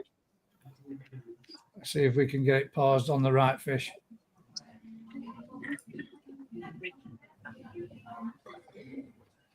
Got the same shape as the last one, isn't it? Body. Whole lot of body. So you get that body to carry on down to the tail tube, it'd be all right, wouldn't it? Yeah. I think I had that conversation with him on Vince's live the other week. But it's Deutsch fish, isn't it? They're a nightmare to have. Good profile, wouldn't they? Good shape. Yeah, when they get bigger. Small heads, small tails, and a big body. Bit like me. Big small tail. Colin says that Deutsche Chiba got Adam Biofish. I guess. Yeah, Colin had an Adam Bio. I don't know if he's still got it. I can't remember. I think I might have it actually. And then we got Chris Brand. This is Marudo Deutsch Karashigoi. Got to be a Deutsch Chagoi, surely. 14 cm when he got it. It's now 55 in next picture. So that's a still. And a good body as a tozai, isn't it? I like this one coming up. Is that never the That's same? the same fish, isn't it? Yeah, it is. Is that the same fish? Yeah, it is. Yeah. Jesus Christ. Again, it's pinching in at the tail end to the tube. The old lump, isn't it? We're seeing the same issue, don't we? Let's say head and shoulders are great, and then got skinny little legs. Bodybuilder. Forgot to do a leg day. Forgot leg day forever. Sorry, Chris. Yeah, well, I can't believe how many big fish he's got. We should be looking at that first picture and the second picture to see if we can see it in the first picture. Scalation. Yeah, so no, I'm saying, but you can see the body. You can see the body set up. Even you can still see it's there in a younger fish, isn't it? So there's tiny details when it's small, magnified with size. But you can train it out of them. Get on the leg machine. Stick them on a swim mill. Yeah, it's about flow rates, isn't it? You've got a strong enough flow rate to build that up. You can take that out. You'd be lucky, mate. I don't know about that.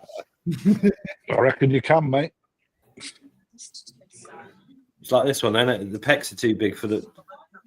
It's not. They almost look more butterfly peck, don't they? Going into. It's the shape of them, and they're more pointy, rather than rounded. But it makes the whole fish, the body seem too small for all the fins and head. It's got a big head, big fins. Nice tattoos. The colour quality is a lovely fish, isn't it? Yeah, it's got good colour. Proper body into the rest of it, you've got a banger.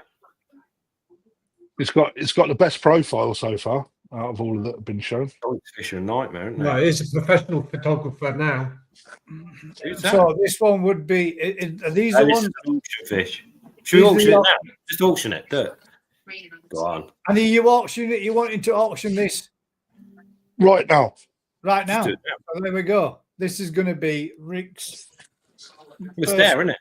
First fish from New Forest Koi, going up for auction, ladies and gents. So, for all those that are interested, place your bids. What are you starting off at, sir? £10. £10. £10. £10. What is it? Come on, let's talk about it, Rick. Come on, let's go. Vince there, £30 straight in. What's it crossed with, Rick?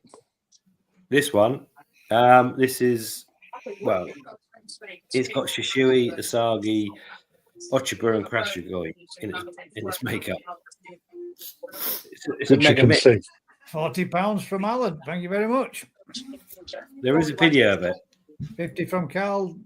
Can you find a video? Video? There is a video. Is there a video? My bad. There is, but it might not be right with it.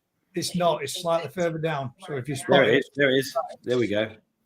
There we go. There's a fish swimming in a boat. Oh, that looks better.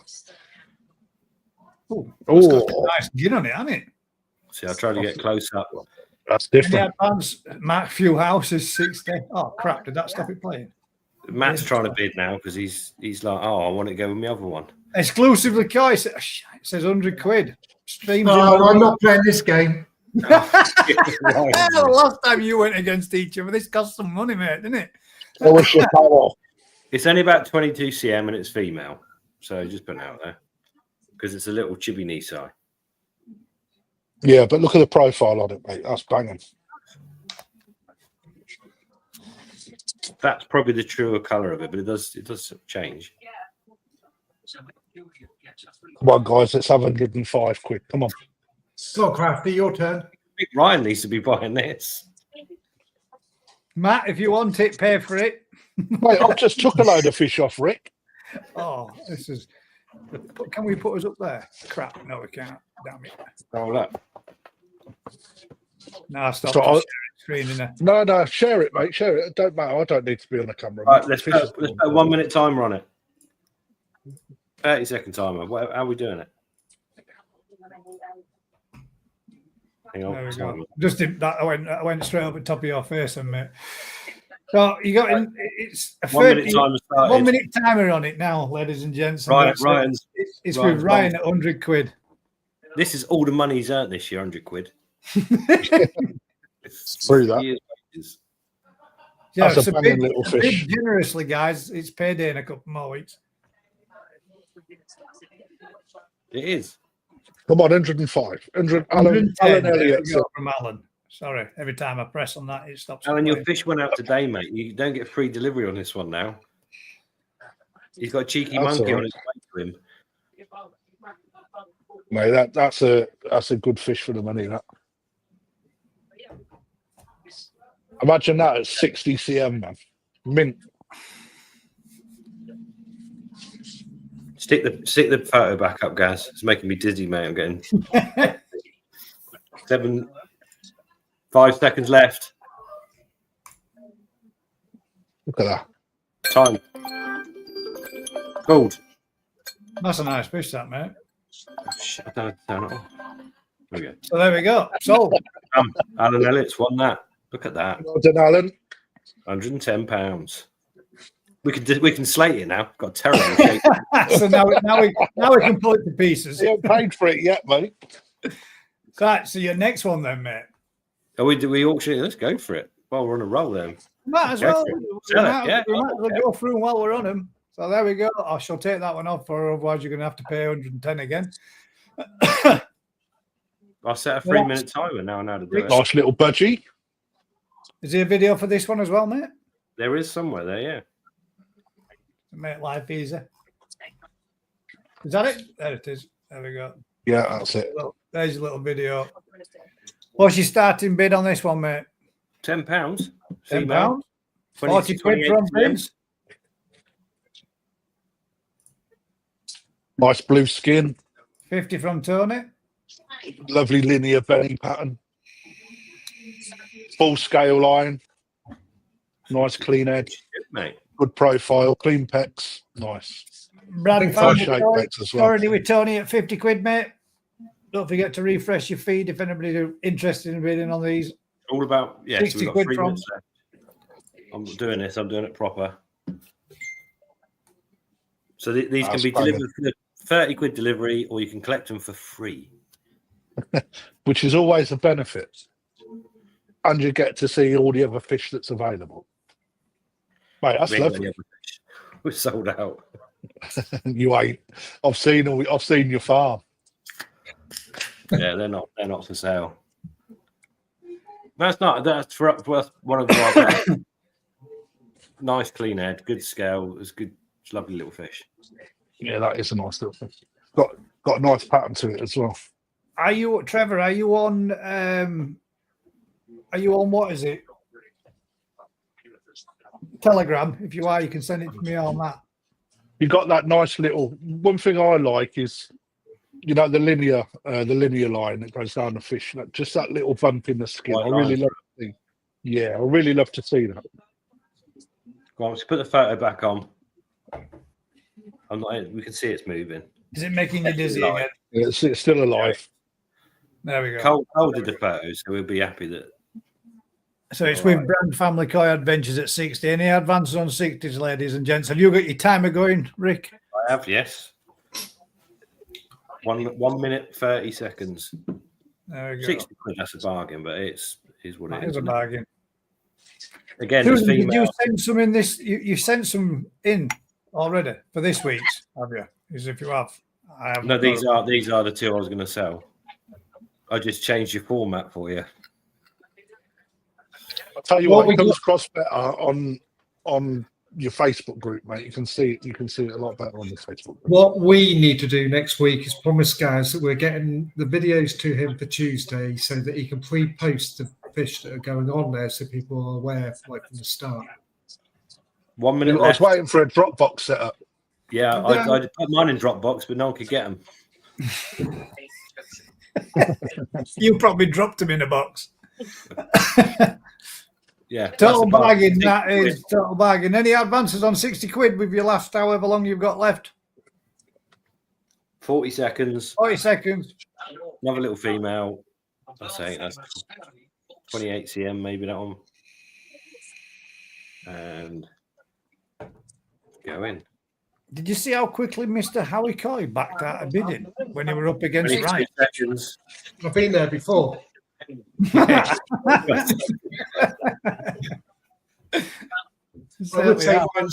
would say Ryan's got deep pockets. £80 from Farmer Coy. Oh, there was a 70. 10 seconds.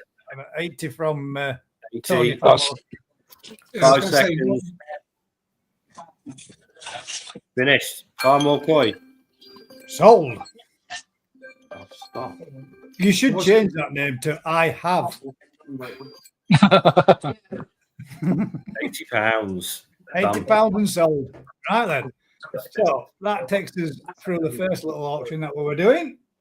And we can go on. Well done, mate. We'll go back to that question from George Murdoch afterwards as well. So we've got Rick Howarth, a Fuchi Benikikikuru. I know this fish. Brand, you need to refresh your feed, mate. You're behind. It's already sold. I know this fish. You do know this fish because this came from your shop. It was from one of your auctions, if memory serves. It was, mate, yeah. Latter part of last year, this was. It's nice, isn't it? It needs a bit more body, though. Yeah. Nice zip on it, though.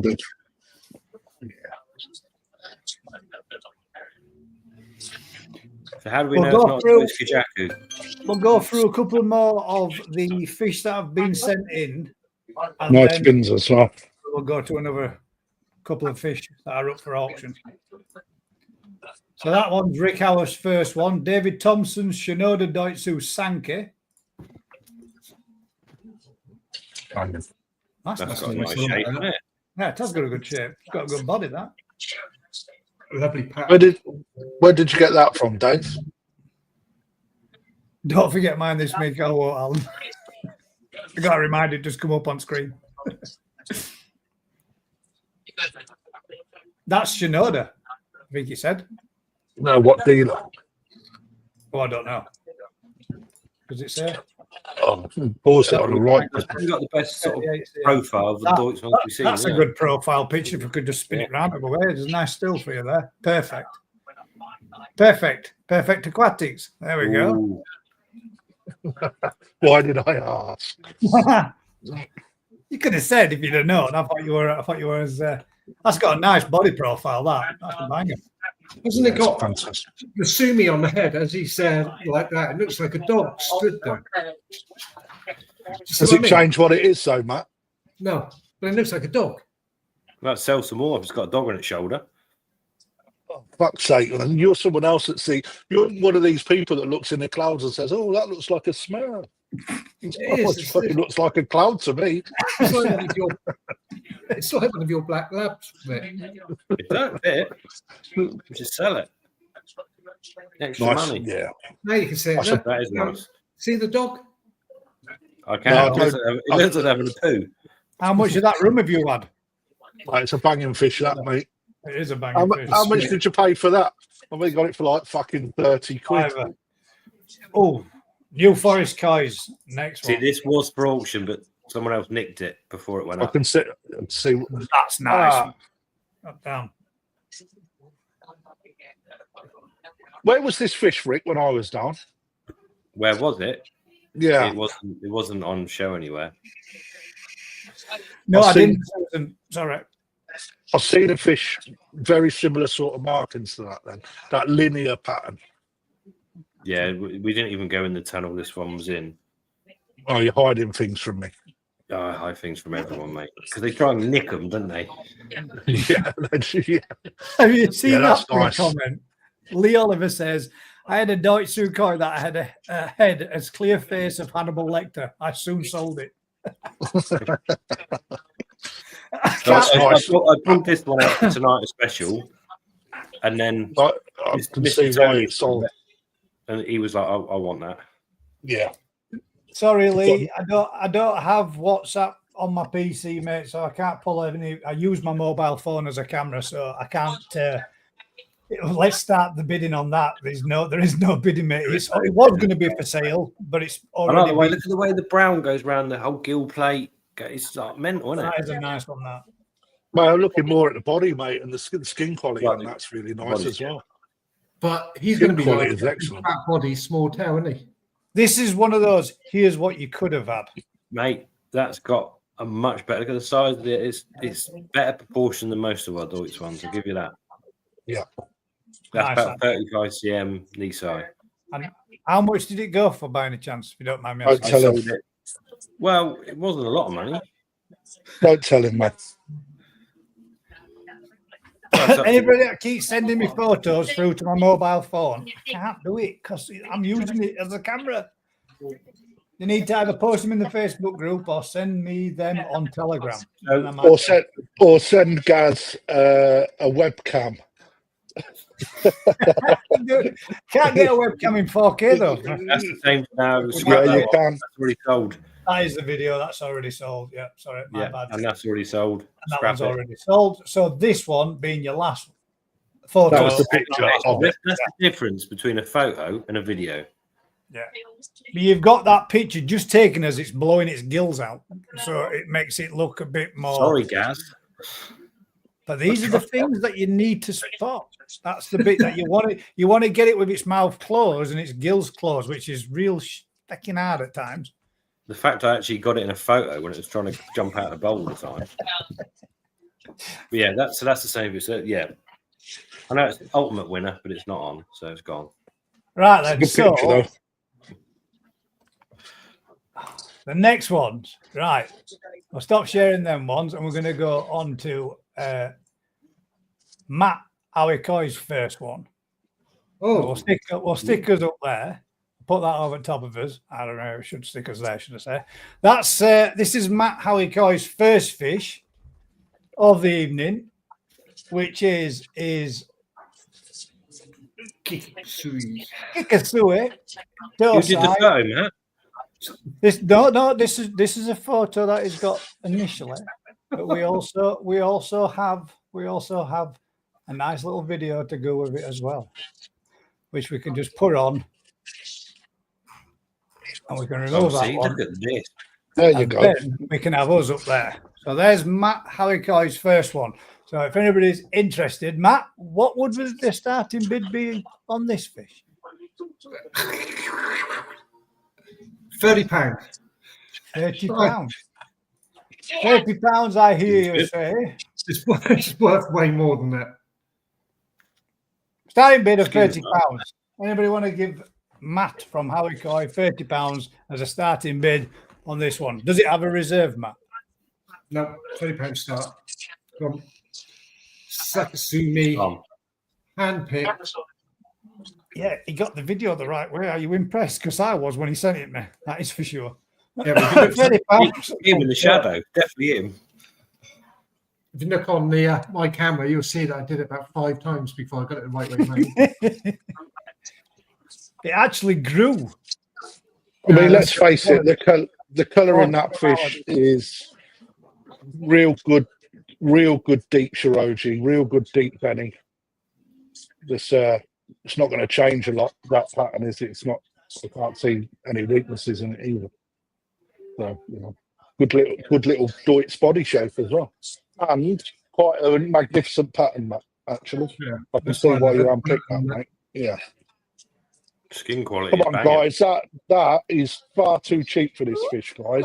What are you not seeing? Fucking banging.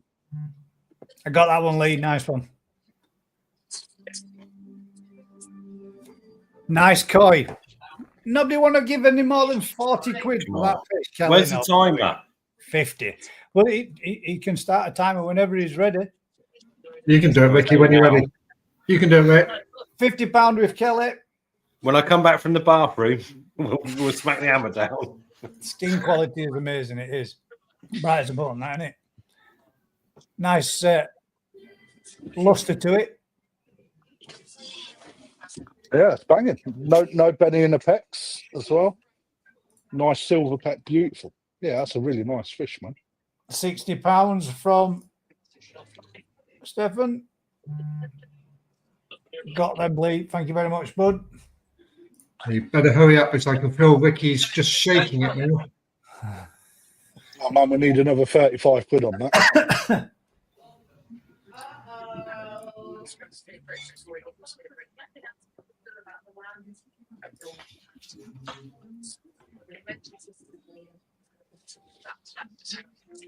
There we go. That's a quality Kikasui.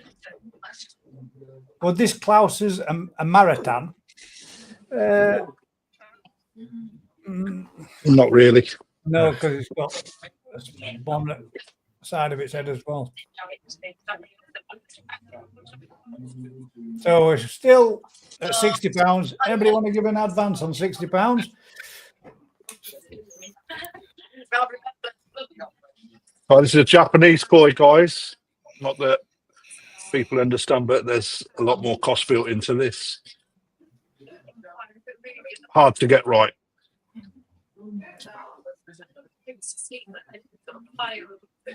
Oh, Matt. What's Right. your time been?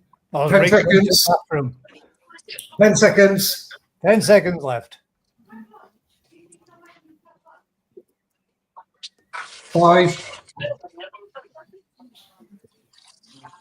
5 and a bit. No. Sold. Sold. Roasted. There we go. Fucking far too cheap, mate. Yeah. Yeah. Now then, that's that one out of the way and done with. So our next one from Howie Koi will be a Deutsche Stewie. So we'll switch that one over for you, mate. 35 cm. A breeder is Malahiro. And we shall swap your video over. Put this one up first so everybody can see the fish. And I'm not selling it. And start price is 150, reserve 150. I ain't selling it. Just pointing out that is in this side at 35 cm as well. Yeah. Right, and what an example as well, Matt. Fuck me. I know. Yeah, that's nice, mate. Guys, this is we moved on. What's going on here? That's an absolute banging shoeing. Look at that clean Benny, both sides down to the lateral. That is fucking insane. Full zipper, lovely clean head, eye alignment's very good, beautiful profile, clean fins. Nearly as good as my one, isn't it? Mate, you can look at the Benny quality in that. The Benny quality in that is fucking fantastic. It is nice. That one stands out every time in the pond of 60 odd other fish, and he just fucking pings at you every time. So there is a dinner party going on next door. That's probably what you can hear. That's all right. Don't you worry about it. Come on, guys, 150 quid for this side. That is, and that quality. Clean head. The video makes it look small, though, doesn't it? What is it? Where's the photo? Does it look bigger in the photo? I can bring photo back up. 1 second. A little bit bigger. It's quite nice. Can make a nice breeding pair with my one, wouldn't it? Yeah. Why even do that? We didn't win my one. Mine was gone, mate. Tony's got it, didn't he? Did Tony But Tony would donate it. Doubt it, mate. He will. It's Matt will need. Again, I would have it, but I've spent enough today, Tony says. Yeah, over Tony. What's the bid on? What? Sorry, what am I missing here? Where's the bid here is we're bidding on this fish at 150. That's what it That's what he wants for the fish. That's his reserve. No one bid on the start price. No. Mate. Right. 10 seconds. Oh my God. I'm fucking 10. Wow. 5. Not sold. Not so. Mate, you're on your own, Rick, mate. I'll be tempted as well. That people missed the steal there. They certainly did. Terribly sorry, mate. But that one didn't sell this evening. But if anybody is interested, Find it on the website. Find it on the website. Find it on the website for double the price. $3.95. That's right, yeah. Miss your opportunity. Opportunity missed. Right then. So let's bring us all back down to there. I went to the toilet. There was a nice kikasui going on, and then come back and there's that was going on. I went to the toilet and I forgot I've got these in. So I was very nearly like broadcast to the nation me having a wee. Nice. You talked yourself there. It could have been worse. I normally have a fart when I go in there. Well, yeah, that I think that follows the first 2 seconds, doesn't it? We'll go back to the next ones then, which was Rick. The appreciation level. That one's being done. I can't believe that didn't sell, mate. Yeah. And this is Sally's. Oh wow. Sally's the winner. I'm voting. She's in. Platinum organ. The whitest one I've seen yet. She said it doesn't like being bowled up, so she's just done it as an appreciation in the pond for us. Do you think it's called David Bowie? By any chance?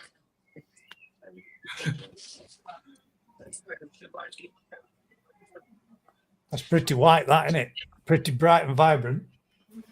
I like the different coloured eyes though. One yellow, one white. One blue eye, one red eye. Typical yellow tinge in the face. Yeah. So that's Sally's first one and Sally's second set, which is a trio. A trio of toys. A trio. Look at you. Go for it. Should have just filmed that one. That Kinshow there, mate. That's nice. That show is nice. Kinshow.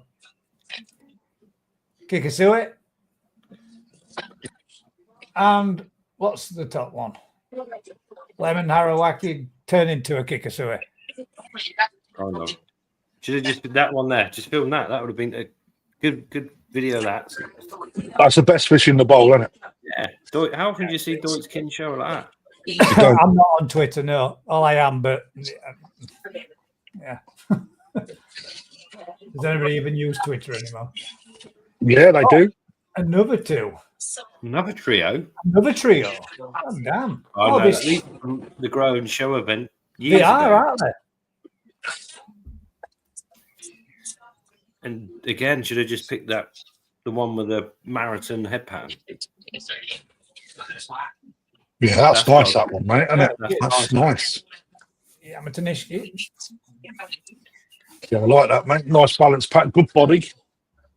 Yeah. Good head. Look how the body follows the head, man. That's like fucking. That's lovely. So that's two cases where like one would be better than three. Or is it right at the last second, Gus, where we can see that marathon when it comes down? Nice to see the right amount of water in the bowl, Sal. Not too patronising, Crafty. No, it's good because you can see the fish, can't you? Oh, that's nice, isn't it? And Sumi spots are banging, man, aren't they? Right in the right place. Well done, Sally. That's nice, darling. That.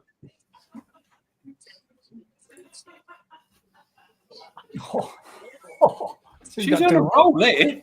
Yeah, look at this. Sally's banging them out. I actually quite like that one too. Nah, that Mizuno Ogon's nice. Yeah. Oh, Orange Dragon. I would have had a one that looked like that, but it's now probably as heron shit or something like that. Oh, is that what I got you, Gus? Yeah, bastard got it, mate, didn't it? It got that one and the yellow one from Rick. I didn't realise that. Zero gun, and they got both of them. Yeah, I'm on the market for a Mizio one as well. That's not bad at all, is it? Clean. That's nice. Yeah, nice shape. Good zip. Good zip. Nice clean colour all the way through. I like the gun metal metallic on this one.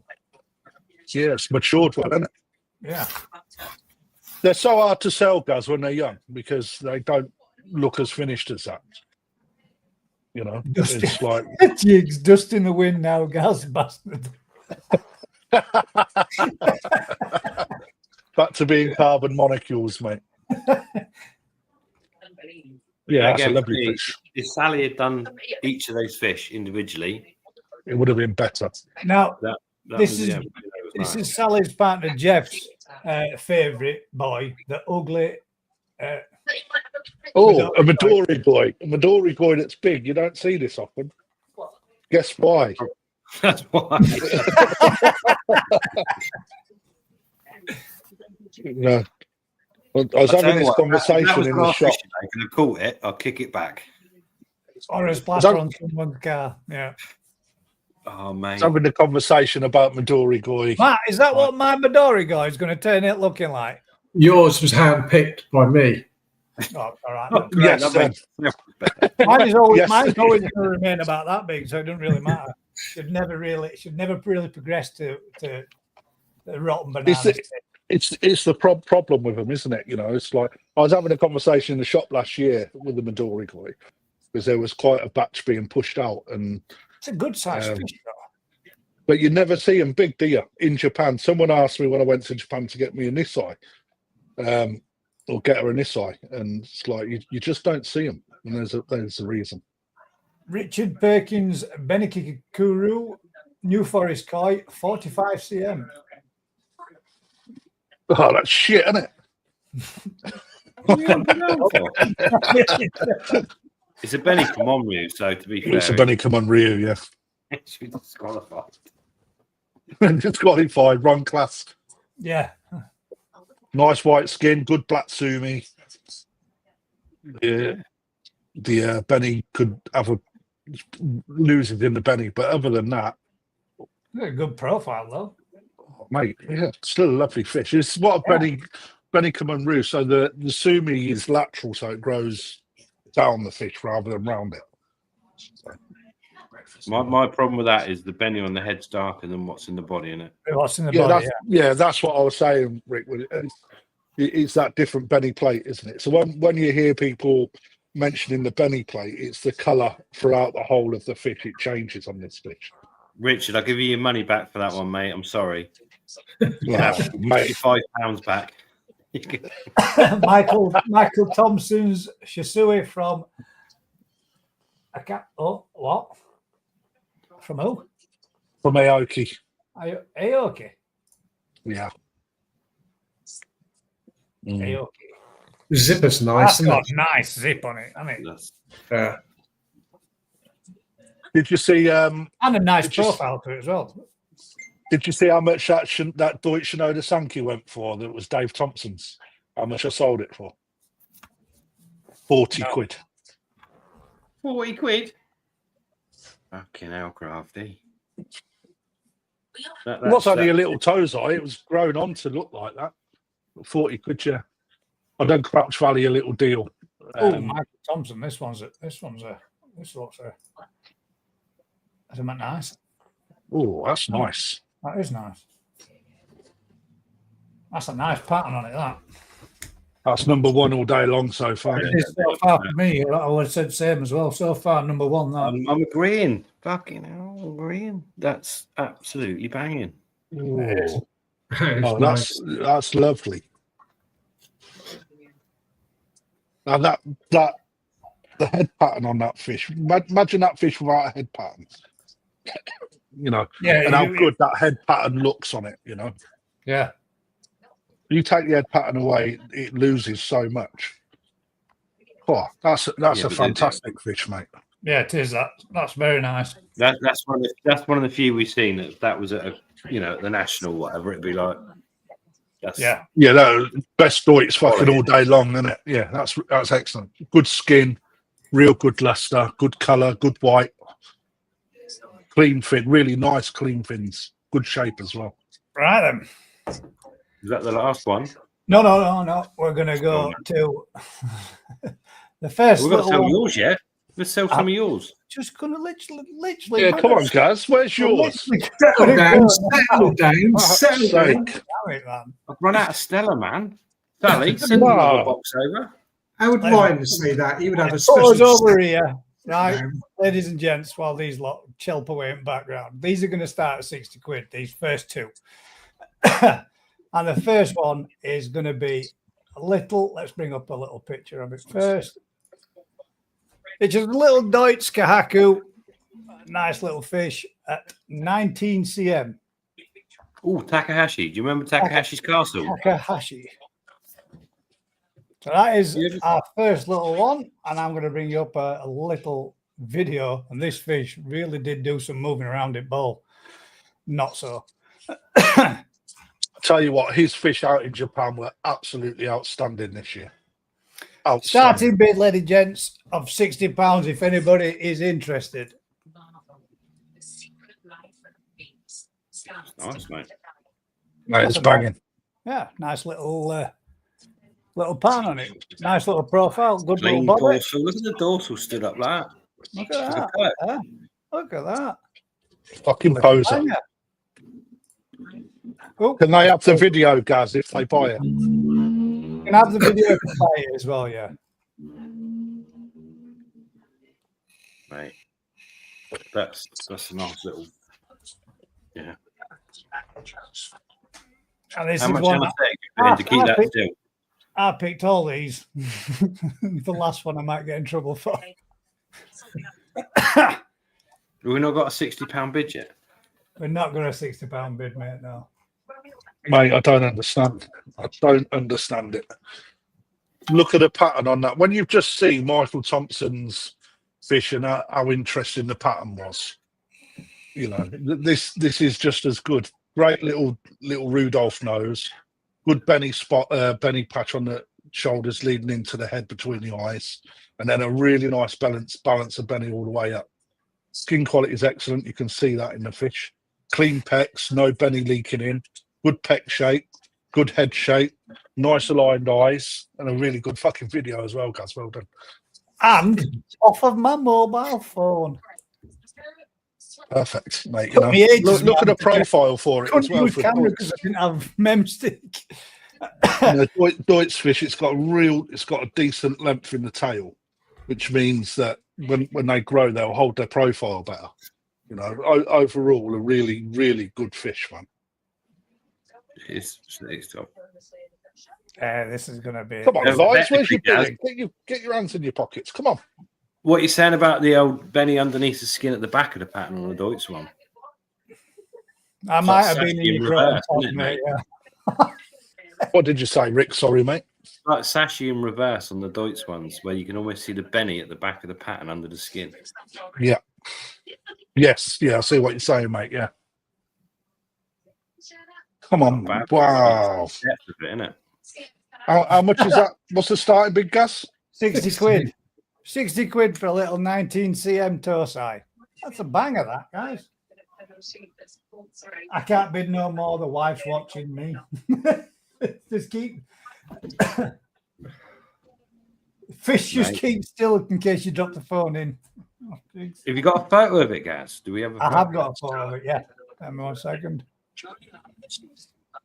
Let's put us over here. We'll lay it photo over top. I need to learn how to do that, guys, because every time I put a photo on, it really blows up on my StreamYard. I can't work out how to change that. Mick is in there with his first bid, a 60 quid. Mate, you get it for that. It's a fucking steal, mate. Because again, we've only got 10 seconds left on my timer. How long we got? Well, let's put a minute on it or something. Come on, we ain't got all night. Come on, guys, we need more than another 10, 15 cm on that fish, and It's a beautiful little fish. Absolutely amazing. You can see the profile's excellent. Picture's good as well. No leaking in the fins. That in its own is hard to achieve. All the fins, all of them, absolutely spotless. That's that's the thing. That's the quality. The quality where you're not getting any of that. That's why their hand-picked is so important. 60 quid. That's like cost. That's what it's costing us to get it back here in the UK. Yeah, but it's not selling for 60 quid anyway. Yeah, well, no, it's not selling. He's pulling it. Don't pull it. I've got 27 I seconds. don't blame you either, Gus, mate. I'm not selling it for 60 quid. No. If that ain't going to get any further advances on it, we shall call it a do on that one, and we'll move to the next. Can't stop it. The times are ticking. Unlucky. People have missed out again. That's two great fish that have been two beautiful missed tonight. Both missed out. 65 from Amanda. But the timer, what we got left? 1 second. No, sorry, still not met the reserve. Gaz P45 tomorrow. Maybe. I'll bite myself. I'll tell you, that's a nice little fish. That one didn't sell again. Really, that should be a starting of a £95 fish, man. The quality's there, isn't it? I would have let it go for 75, but I'm not letting it go for 65. We'll remove the video. Bear me 1 second. And we'll move to the next one, which is a little Deutsch Sankey.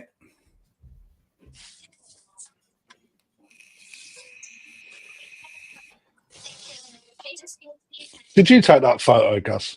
I did, mate, yeah. How many you've frozen on my back? How many lights you got on that? None. That's just straight off my mobile phone and just sunny as hell in polytunnel. That's just mad. You can see that you're getting light refraction off both sides on that. Yeah. It was bright as hell in polytunnel. Right, let's have a look at the vid. So there's our little fish. Profile. Again, another lovely little fish. Who's it by? It's same again. Takahashi. These fish were very good, man. I really 21 cm, a little bigger this one. I really think that his Deutsch fish, from what I've seen from Shinoda, I think his Deutsch fish were better this year than Shinoda's. Obviously, there's a lot. Well, it's controversial, but from what I've seen, I really think that his fish were better than Shinoda's. But Shinoda has fucking hundreds of spawnings. So from the ones that I've seen, Takahashi's fish were better when I was over there in Feb. Starting bid again. 60 quid. Come on then, guys, sell it, mate. Sell it. Anybody's interested in this? Well, for me, mate, if that little bit of sumi fills in there, that's going to have a nice little patch, nice little first section of it, nice even, body profile, clean pecs, dorsal's nice and clean, Saroji's good, nice head pattern, and I think if that little bit just keeps filling out and comes in, it'll be a nice balanced patch of sumi throughout the fish's body. It's a good little fish. It's a banger. Like they call it you can see the quality in the skin. On it's absolutely flawless, isn't it? All the way through fish. You can see the quality in the skin, mate, all day long. Yeah. I don't get it. I don't get it either, mate. It's go Sankey, mate. Again, I will let this go for 75 quid if anybody's interested in it, but that sumi on the shoulder there, the will fill in. You can see it. Oh yeah, it's coming up already, mate. You can see that it's going. But I'm saying if just. But look at the front of the second down. You see the underlying like sashi, as you call it in a normal fish. But you can see that's just depth of colour in it. And again, with the Deutsch one, you sit on both edges of the pattern. Totally agree, Jigs. 100%. Shouldn't have to brag it up. It's good enough. Very nice. There's Dr. Kempo. Available if you want it, mate, for 75 quid. But I'm not letting it go for less than that. But again, me and Crafty this chat about Go Sankey, that is much harder to produce than. That's why I thought I'd pick. That's why I thought I'd pick a Sankey and a Kahaku, because I thought most other people's going to be Kikasui, or they're going to be, Benikikos or they're going to be Shisuis. And I thought, well, I'll just put in 2 Gosankis. And I almost picked a Deutsch shower as well to go with it, but I have them like as a little trio. But no, but look at the fin shape on them. No, the mint, yeah, bang them, mate. Beautiful. Extremely good. Like Rick and I was when we were speaking. It's like how hard it is to get Gosanki to look as good as they do from Japan is absolutely insane. It's got perfect little torpedo-shaped body profile on it. Oh, mate, yeah. The one thing I'm looking for in a Deutsch is a little bit more of a slender fish when they're young. Longer, slender fish, because if you get them too big when they're younger, you can generally get a bit of a rugby ball, like when they go Sanzai, Yonzai. So, when we're going through choosing our fish that we want to grow on, particularly with Rick, that would be a freaking fine fish that we'd want to grow on. 100%. It would, mate. Well, nobody can see that. Clean peduncle. It's got the perfect break. It's got the perfect stuff at the rear of the peduncle, mate. There's no we can all discuss how good it is, but if people don't want it, there's a reason. They'd much rather have a yellow monkey or a. To be completely honest, mate, I'm not here to make money out of people. I'm here just to do this and have a little bit of fun. If people want to buy it, it's there and it's available. If anybody wants to get in touch with any of these fish that I put up this evening, if anybody wants to get in touch about them later on, feel free. But it won't be as cheap as what you're going to get it this evening. What can we say about the fish though that give people insight? Okay, it might not sell. But if you look at its pec fins, that would suggest to me all day long that it's a little male fish. Yeah. Yep. The front ray, the size of the pec fin, the strength of the front ray, and the depth of the colour. So if you're looking at that to buy it, there's probably about an 80% chance that's a little male, or maybe even higher. But I'm just saying, but male fish make prettier fish for smaller ponds, don't they? Even smaller ponds, but a lot of people look at that. Yes, Mick, it can be collected, but it would only be from the car park only, mate. But I could meet you personally for it. Oh, dodgy demons out the back boot. No. You also get a sack of free. You get a free sack of colour food. And the pond bomb. But it will sell for 75 if you're interested, mate. But you can come on, let's get a timer on it. Let's get it going. Come on, we got a bit of appreciating. We can't get into sales. Well, if there's no interest, mate, there's no interest. But it's a beautiful fish. It's well worth the appreciation of it anyway. Absolutely, yeah. It's a nice young toes. If you're buying a little fish, the body shape of that's lovely. But when you see one with such strong pigmentation and strong pec things like that, you're pretty much buying a male. Yeah. I'll tell you what, Tucker, he's got a jaw that Jaws would be jealous of. It comes right out like it. 75 quid from Mick Markin. Give us a bell tomorrow, mate. Fish is yours. Nice one, Mick Makin. It's nice, isn't it? Clean white. To be fair, that tail stop as well is pretty good as well, isn't it? It is. Yeah. Show us it in a year's time. 15 seconds. Mate, that anybody wants to jump in there and steal it? It's a great fish, that is, for the money. You're right. Sass. Done. So there you go. Yours, mate. Nice one. Thank you very much, sir. Now then, right, I'm going to go on to my last one. This one doesn't stand much chance of selling, mate. Oh, no. It was worth it just for... I was shitting myself getting this out. And it's appreciation, guys, at the end of the day. It is, mate. With an option to sell. Appreciation, but if anybody is interested, we'll bring up the next one. But I doubt it very much. You'll be surprised, I think. Right, this next one is a Deutsche Sue female Nisai. Breed is Marahiro, and the size is 57 cm. But this is an absolute banger. There we go. There's the fish in question. Now look at that for a zip, man.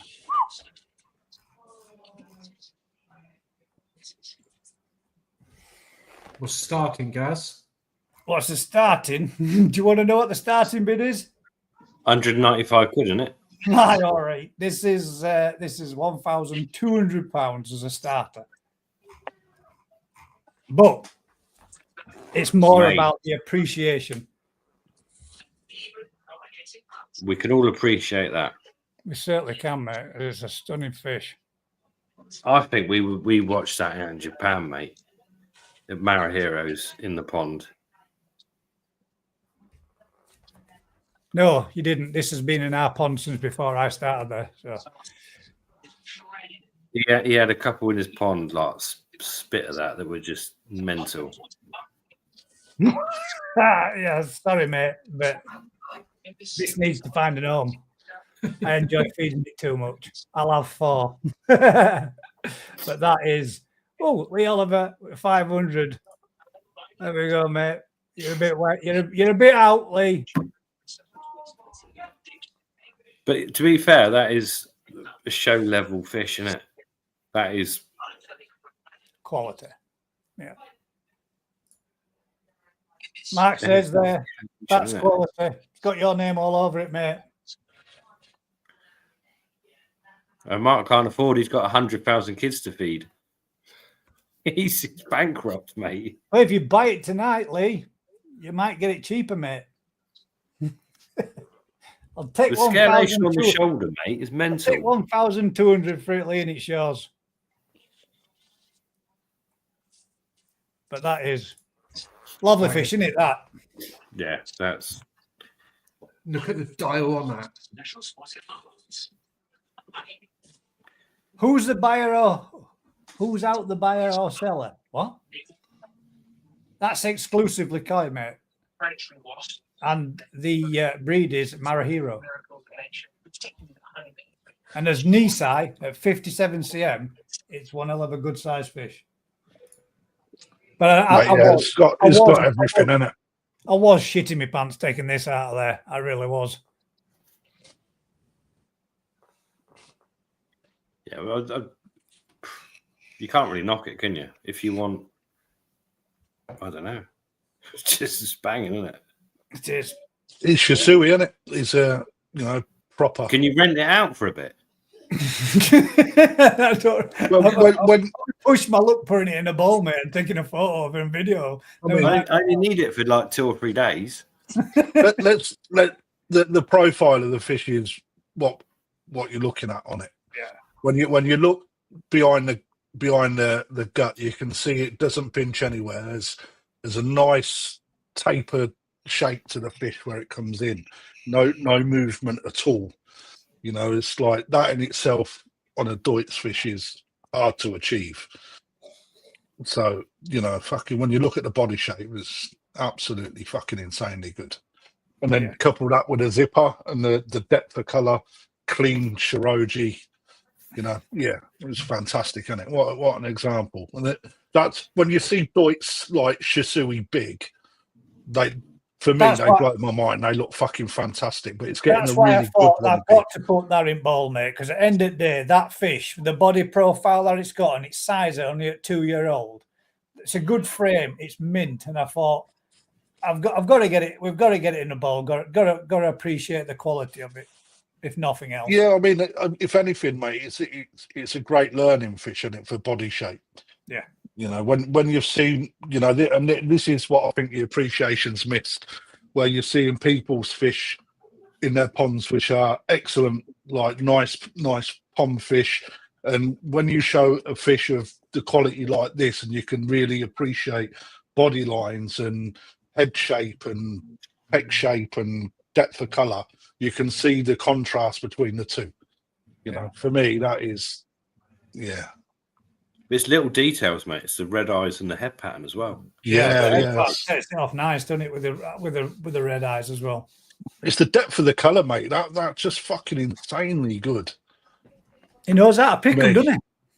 But it's not that. I mean, when you know Rick says we'd all this pick that for me, as a tenner. this for you, absolutely. You know, what I mean, put that up for 50 quid, people would fucking blow the computer, wouldn't they? You know what I mean? Well, it's like, question of what? right, but then when you know, but this fish at one point was a small little tozai. That is Ryan. That is in mint condition, and I promise you, mate, it went back in mint condition too. I nursed it gently. You know, I didn't even handball it back in. I socked it in and I socked it out. I wasn't taking no risks and nothing, and I battened down the hatches behind it as well. You see, the one bit for me that I don't like is the first set of scalations. Although it's quite unique, for me, I would have preferred just to see two scales all the way down, personally. But again, this is where your personal sort of take on the fish comes in. You know, there's like, and that just proves that no fish is perfect. The other part is just a couple of little belly spots in the knuckle. You know, again, a lot of people will reject it based on that fact, which is absolutely insane. Right. For a shoey, mate, you want rid of the fin. If those scales on the left-hand side of its shoulders weren't there, and the big scale at the back on the tail, that fish wouldn't be 1,200 pounds. It'd be a lot more.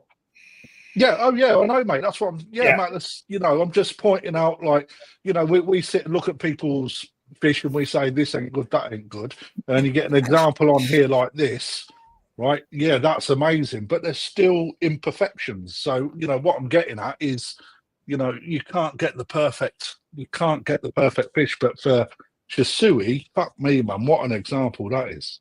Are you sat down, Dave? Or David, should I say? If you sat down, mate, 1,200 I'll take for it. Well, I'll tell you what, mate, you fucking, if you've got it, put it down now, because that fish is worth it all day long. What a fucking amazing example. When you see fish of this sort of size out in Japan, you know, they wow you to fuck, because they keep some real bangers, like at big sizes. When you go like up in Marihiro's round pond, Marihiro fish, that says it all. When you go up in his big round pond, just some of the varieties he's got in there, mate, blows your mind, doesn't it? And the body size of them are immense. Absolutely. And no jump guards. Yeah, nothing at all, no. Right then, that's that one. So we'll go back to the Publix. I feel really sorry for the next person's fish that's coming up now. Sorry. Well, don't because you know it's, you know, yeah, that shows what you're paying for, right? You know, and I say, if you went back to Matt's fish, right, and look at that, right, there's potential there. You know, you've got to have forward vision in these fish. You know, imagine that as a tozai. You know? Yeah, see, look, it's almost there, isn't it? But for me, yeah, it so is, and that's what made me say it, mate. Is when you look at the depth of the belly in that fish there versus the one on the video in the background, it's like that has got the attributes to be able to achieve that further down the line. You know, yeah. And they're probably brother and sister. Yeah, and from Marihiro as well. There you go. Both from Marihiro, very good chance. Yeah. There we go. Right, let's go back to us lot being laid out like that, and we'll put the next one on, which I'm sure people are adding stuff in here again. Where did we get to? If you want that fish and put the money, Gaz, if he puts some money in before the show ends, could he take that fish? Because he's very tempted. Dave, if you want to buy that fish, mate, it's in the car park in his back, in the boot of his car. I'm sure that should be 1,200. It is 1,200. It was my stash pond until tonight. There's so many more in there I could get out, mate. There's some. Honest to God, right? I'll have my dinner, I have my lunch, and I sit there at work. And then I go in there with a little handful of food and I feed those Nissan, man, and I just sit there going, wow. And other week, we were both looking at some platinum organs. And I was saying, like, look how good they are. So we bowled them all up. But when we put them in bowl, man, they were absolute bangers. They look stunning. But yeah, it's a nice little pastime to sit there at lunchtime and enjoy and appreciate fish like that. Right, so the last one was Michael Thompson's Kikasue, which was number one. Which was number one up to that point. A very nice fish. Yeah, up to the one that I just put on was number one. Because you're selling it. You can't. Guess you're in the office for a chat tomorrow. I think I might be, mate. Your probation. I got all my work done, so. everything were completed that needed to be done. All my tasks had been completed, so I took advantage. Took a liberty and bowled up his best fish and sold them for peanuts. I saw it for peanuts. Oh, he's lost. Have we lost him? There we go. Oh, you're back. There we are. Right. This is Michael's third and final fish, which is a Deutsch Sankey. Well, a minute, it's showing its age a bit, and it's again the same. Has it got a reserve, Mark? Mark, it has got a reserve. It's got a reserve of 1,200. That's what I'll let it go for. That's as low as I'm going. Look. Proper powerful beast, isn't it? 1,200, no more, no less. No more? We could offer more, surely that's the whole point, isn't it?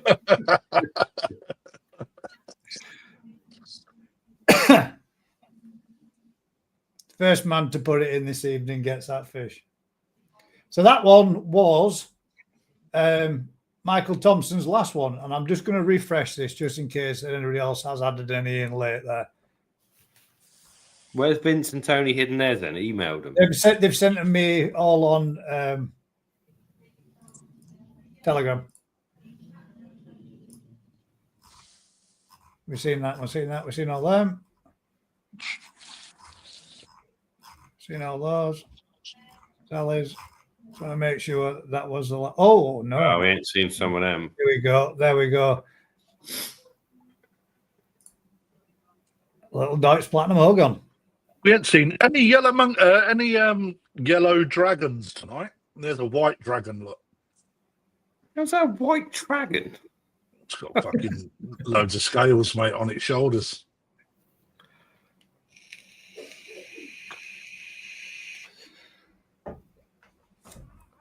Exclusively Kyle, will you take it out of the pond if I buy it and don't let gas? I will. There you go. Yours, Dave.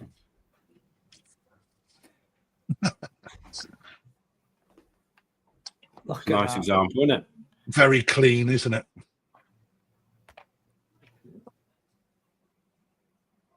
Bit short on the nose. Or was it eyes too far? Well, I don't know though. It may be a maybe the wrong angle. Yeah. Nice scalation, that. Yeah, it stopped short one side, didn't it? Yeah. Or it goes too far the other. Still, again, with size, and then scales continue to grow with a fish. You know, when you get in that 50 cm, them scales are going to look magnificent, aren't they? I dropped some kitchen handles off at rounds and came out 400 down. It did as well. So that's the first one, and then this is Roberts. Well, that's nice. That's nice. That's a strong contender as well.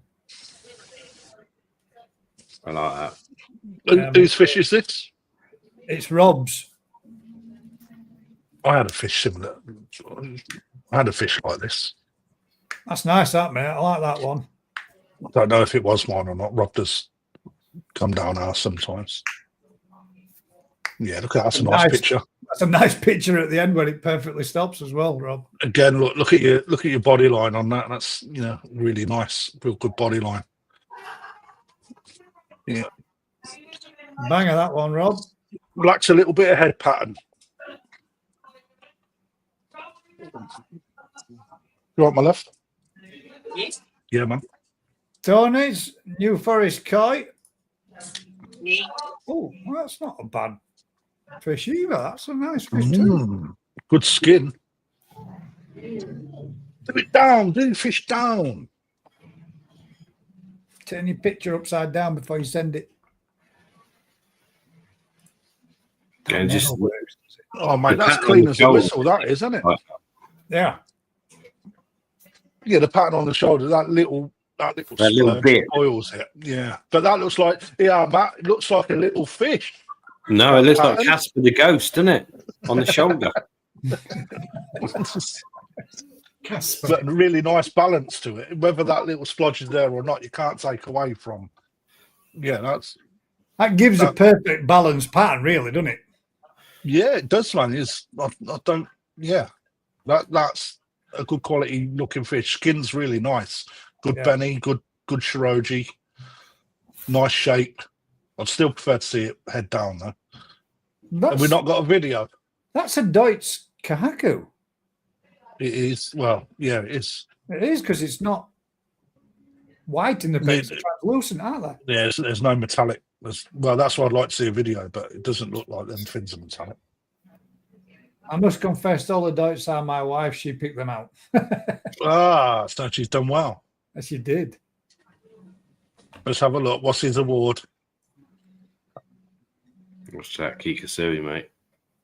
Yeah, man, that's a banger, that, mate. Michael, you can see that all day long, mate, can't you? You know, stunning, mate. Absolutely beautiful fish. Right, that's all of them. Put an advert for another dealer on there, though, Mike. That's all of them from in here. So we've got Lee's video that he's put in. First one, it's changed a lot. Sorry. It's a big fish, isn't it? That did change, didn't it? Oh, bloody hell. Okay, what variety is that one then? That one? Yeah. That is a Kumon rule. Okay.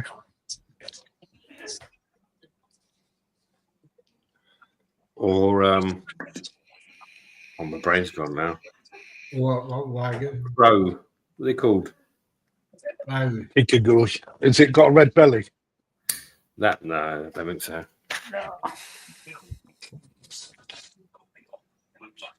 The Sumi quality, that's immense, isn't it? I'm tipping my head to see underneath its belly. That's what mine looks like of that I got from Vince. It's pure jet black like that, but it would just be a white patch on its head. White fins and a white tail, white dorsal. Hijaro. Oh, we've lost Crafty. I don't think do we know where that's come from? That looks like a Kalkami fish. Let me. Do we get no info there, Lee? Well, those are these two that he entered. Now then, right. I've not to forget these this week. Flipping heck, we've got a fair few. Right.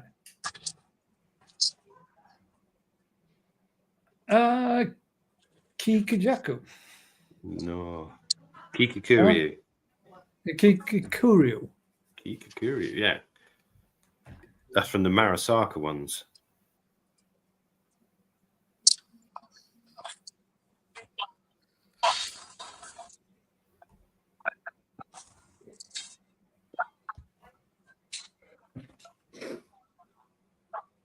Is that a ball? That's my wife's Kumon reel. Get in.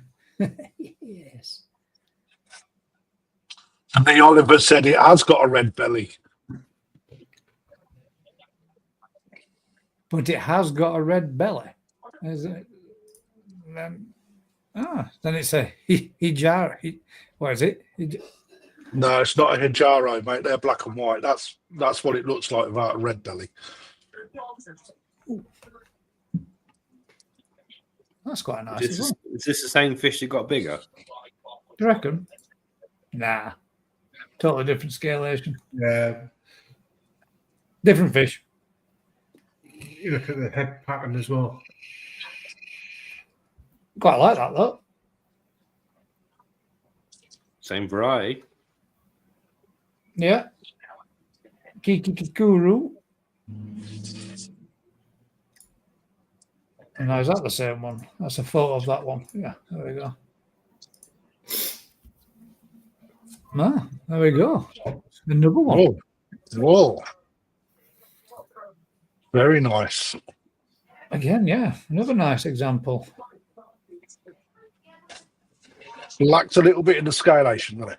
It's not just... Oh, that's the one with the Hannibal Lecter. We'll go back to it, mate, and have a look then. Well done, Jigsy, son. going on, mate? There's pictures coming up everywhere. We got a video of that one. We have. That's a big old lump as well. 45.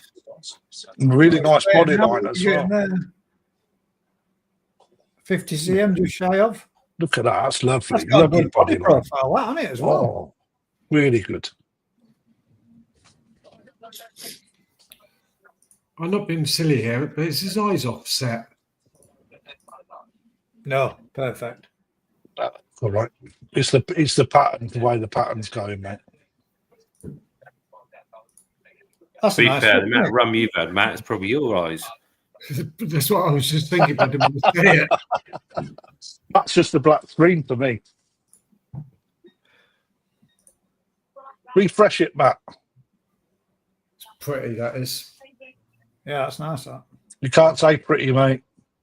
Okay. That's it. You just timed yourself out. Yeah. So those were Who's those? Alan Elliott's. Nice.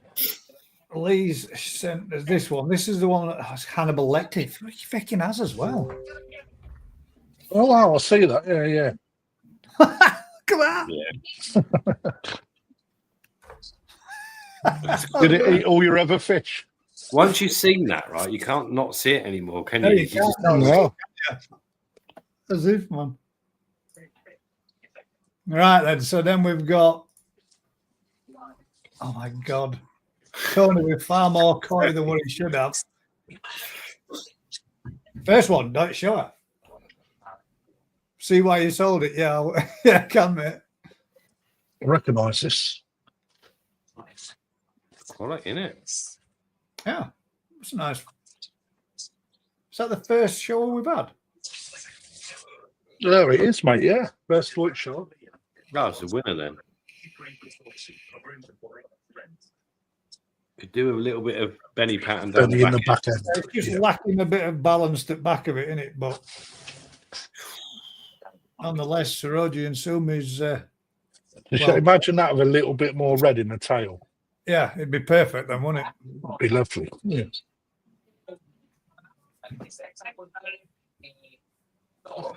There's the second one. That's looking a bit old, isn't it? Got that Big old fins, look. isn't it? But again, though, it's nice to see a big fish that's an older fish. You know, I think, you know, that's what people got to remember when they get old, like I did. I mean, I was a stud when I was young. Well, I I'm think fucking bits now, mate. Sumi's gone all over. What are you shaking your head at, you? now this is a New Forest koi. That's one of the Achiba. No, that was one of the Komomryu he brought. That was proper black and white. It changes every summer, mate. Yeah. Yeah, I ain't gonna lie, that's not for me, mate. That one. That though. There you go. And he's got some Deutsch fish. He has got some fish. And Dutch fish. The show was the one, isn't it? That's quite. That's if that come from my Oki, you'd be like, oh, look at that. It's coming on good, isn't it? Is that from you, Rick? Is it? Yeah. I think they all are. These are last year's Tosai, aren't they? Or fry. Yeah. Mate, I don't think even if that was from my Oki, mate. I think, you know, nice little example. That's not from me. This is the there you big go. old This is typical top sort of shape that you'd expect from. so again. Look at your body profile on that. So like, so you heard Rick state earlier, like rugby ball. If you look into the me for that. but that's the common phrase for it, isn't it? Where you see that it comes skinny in the tail, and when you look back at, well, we've seen a few examples, but the one that stand out because we spoke about it was From the shoulders back, if it had maintained a bit more there body. you go. Yeah, that taper just comes in too much, but you know, it's hard to get everything right. You know, That's got a good shape. you'll recognise that. I don't know if that I had a fish similar to that. Nice, isn't it? Yeah. Bit skinny, isn't it? Deutz one's too fat, too thin. Yeah, it pinches in behind the gills though, doesn't it, a little bit? Either that or the gills aren't shutting properly. It's got a big head, isn't it? Just needs some dinner. Tony will sort that out. Yeah, mate, fucking. Oh, that was this was from a secret Sanka. Okay. Secret Sanky. Sanky. It was secret, wasn't it? It's nothing to do with Sanky. Oh no, It's a show up. That one's from the secret Sanka. Oh, okay. I'm guessing.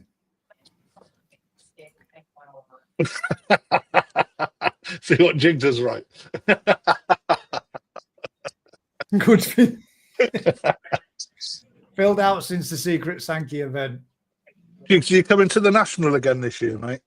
If you do, come and say hello. He's my bouncer. We've already discussed it. Okay.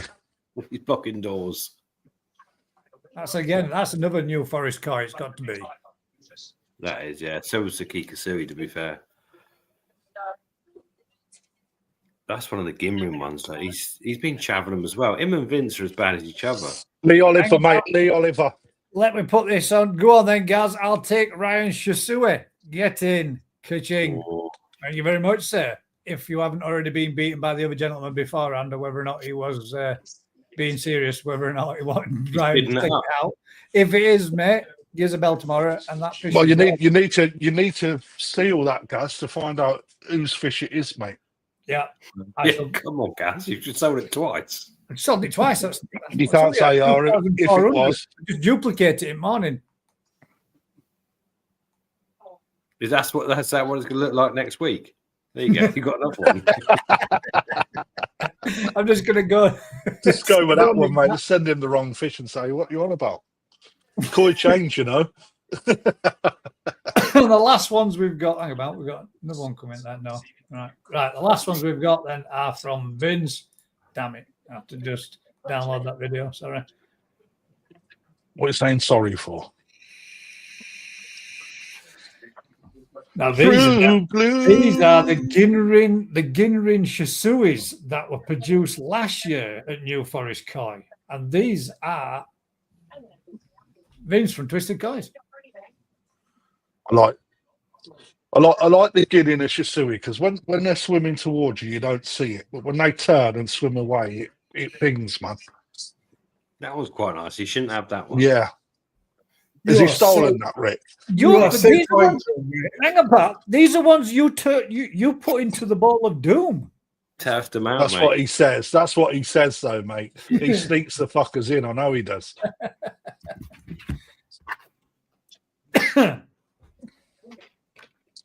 Interesting pattern. That treads the line between metallic and non-metallic, doesn't it? It's not metallic enough to be metallic.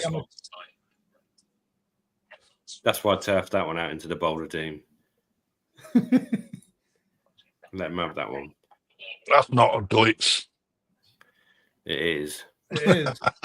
It's not. No, it's a fucking Aragoki. Yeah. Well, Aragoki's Deutz, isn't it, mate? So you're in trouble. No, don't fucking. No, that don't count. That's a nice fish, mate. It is a nice fish. Is that Vince's? He fucking Vince, you don't deserve that, you can't. Oh, sorry, I used the seam bomb. I do apologise. Just when my little boy walked in. Sorry, mate. No, it ain't. Jesus Christ. Really? Scary Mary coming in from the Scary Mary. She got her clothes on tonight. No, she never has her clothes on. Exhibitionist, that's what we like to hear. Hey! Yeah. Move on, guys. Let's give them a depression. What is it? It's got a Sumi spot on it, mate. It's not the same. Still Deutz, mate. Yeah, it's classic, mate. Okay. We should have an Aragoki because there are a few more on the Shisui video. Oh, jeez. What?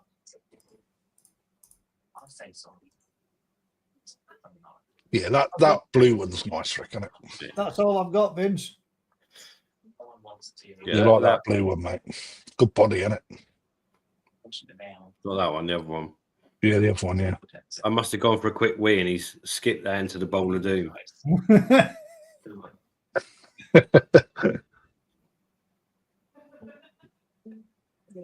79 patients are currently waiting for them. Then, so that's the last. Are we done? Are we all? Are we? That's the last of them all. So that is that. Is that? Sharing that, right? We've got one topic to quickly touch on. No, we haven't judged them. Yeah, I'm just saying we've got one. Oh, sorry. Have we? No, we haven't. About Ryan's. Oh my God, Ryan's entered some, but we can't sell these ones. He says, "God damn it."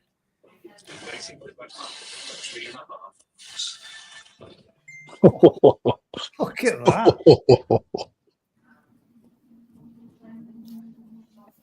That's only £1,100. That one.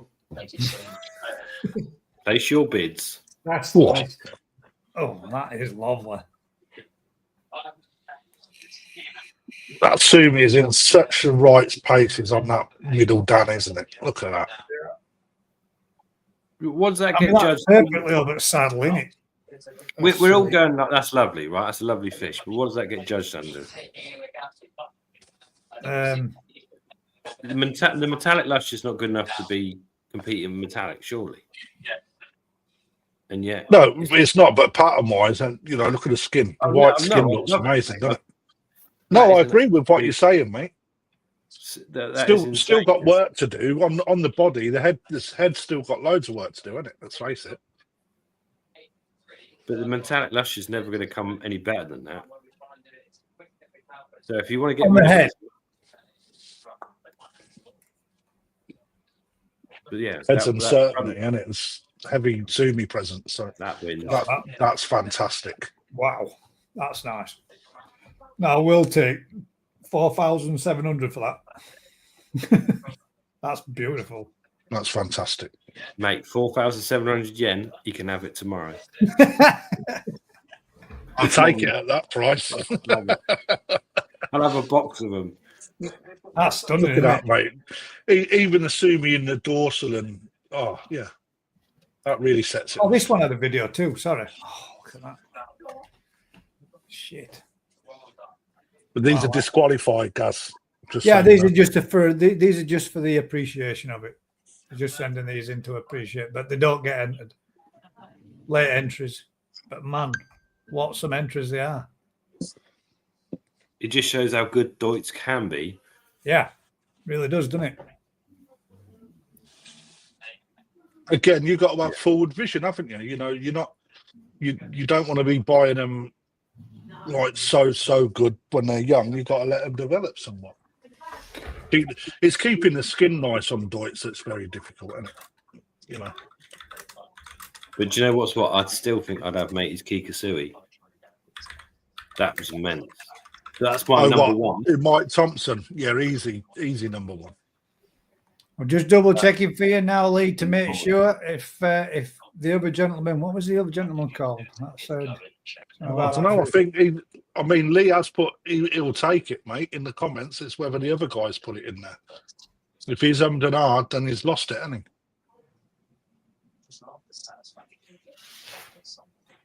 David.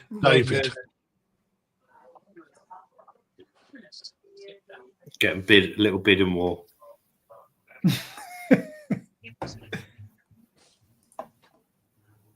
I'm just waiting for confirmation, Lee. Off the subject, but have you seen eBay's removed all listings of fish from now on? Yeah. Again? They have done it now. They retracted it and put them back on. Now they have permanently removed all livestock, so no fish. I don't know. We dropped out of it ages ago. Yeah.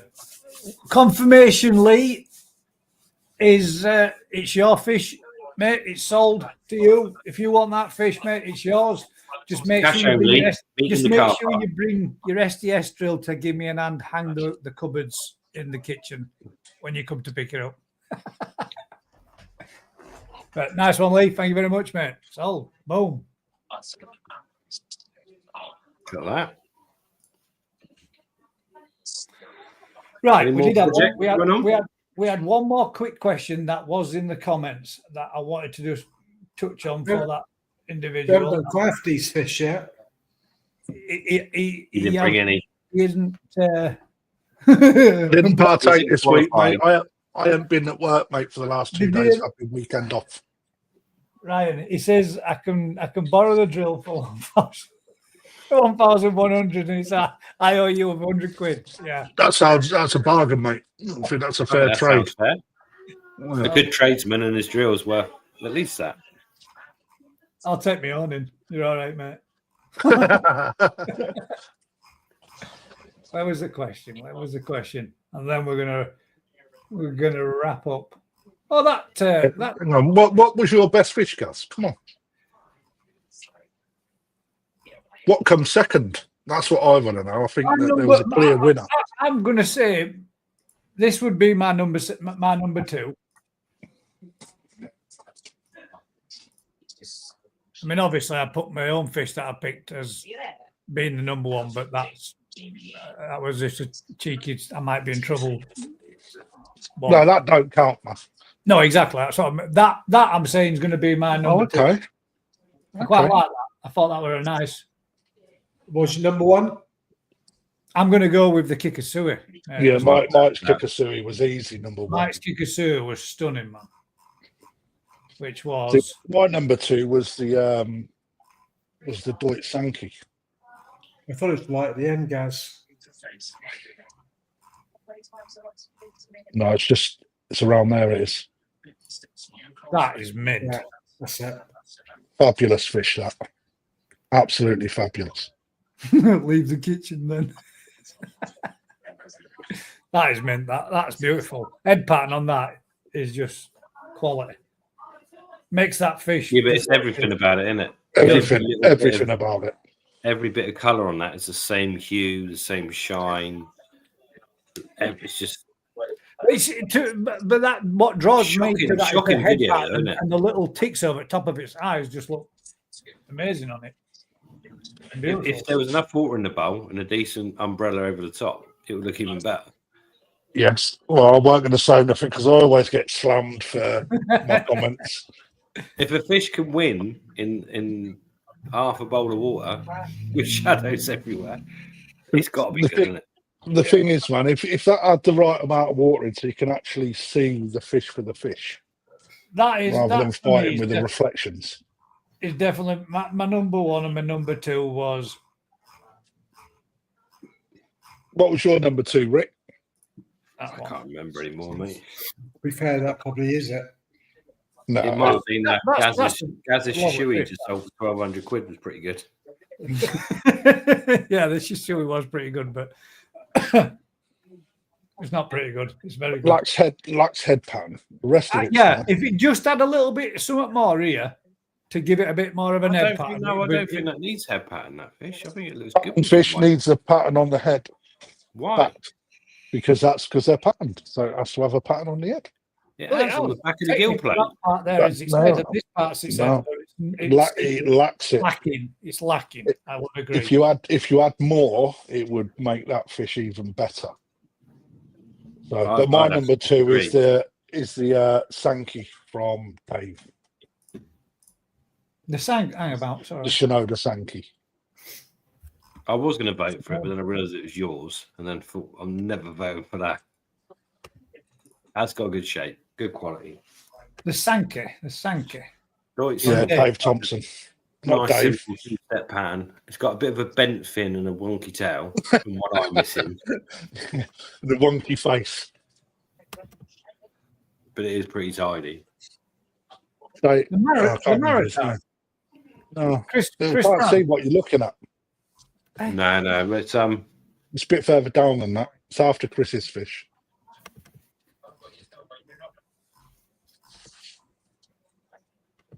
Yeah, Dave Thompson, that one. That one, yeah. Yeah, that is a nice fish as well. That's my number 2. No, I'll go number 3. First, second, and third for me, but it's got a lovely. The quality's lovely. That is the profile of that fish is mint, isn't it? Pause when it's centre screen facing down, Gaz.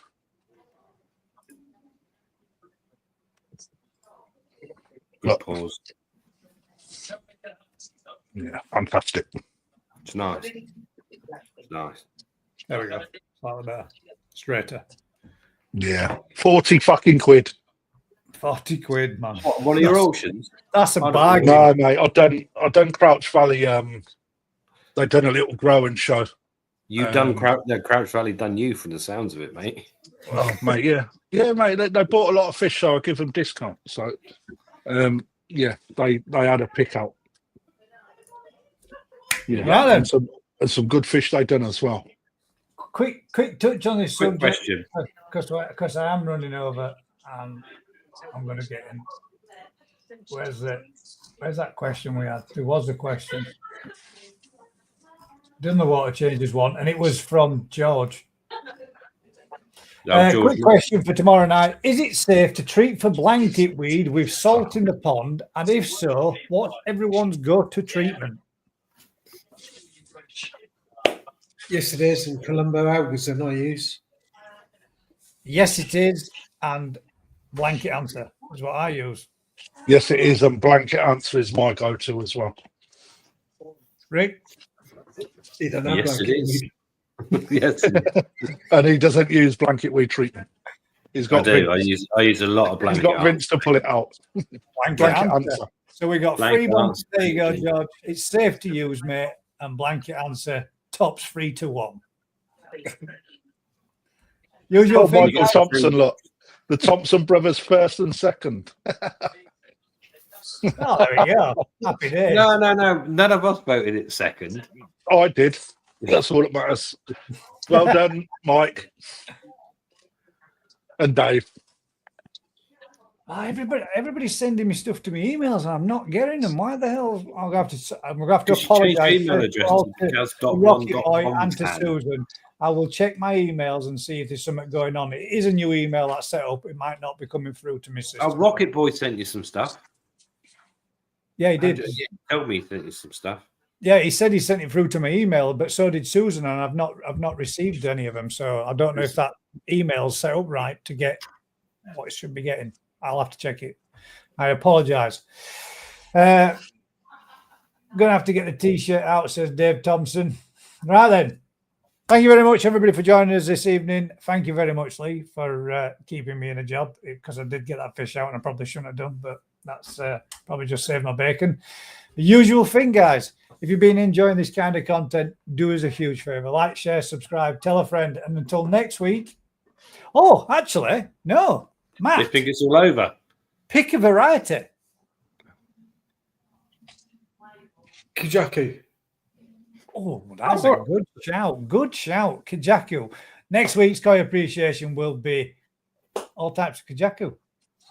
Matt, have you got any Kajaku you need to sell?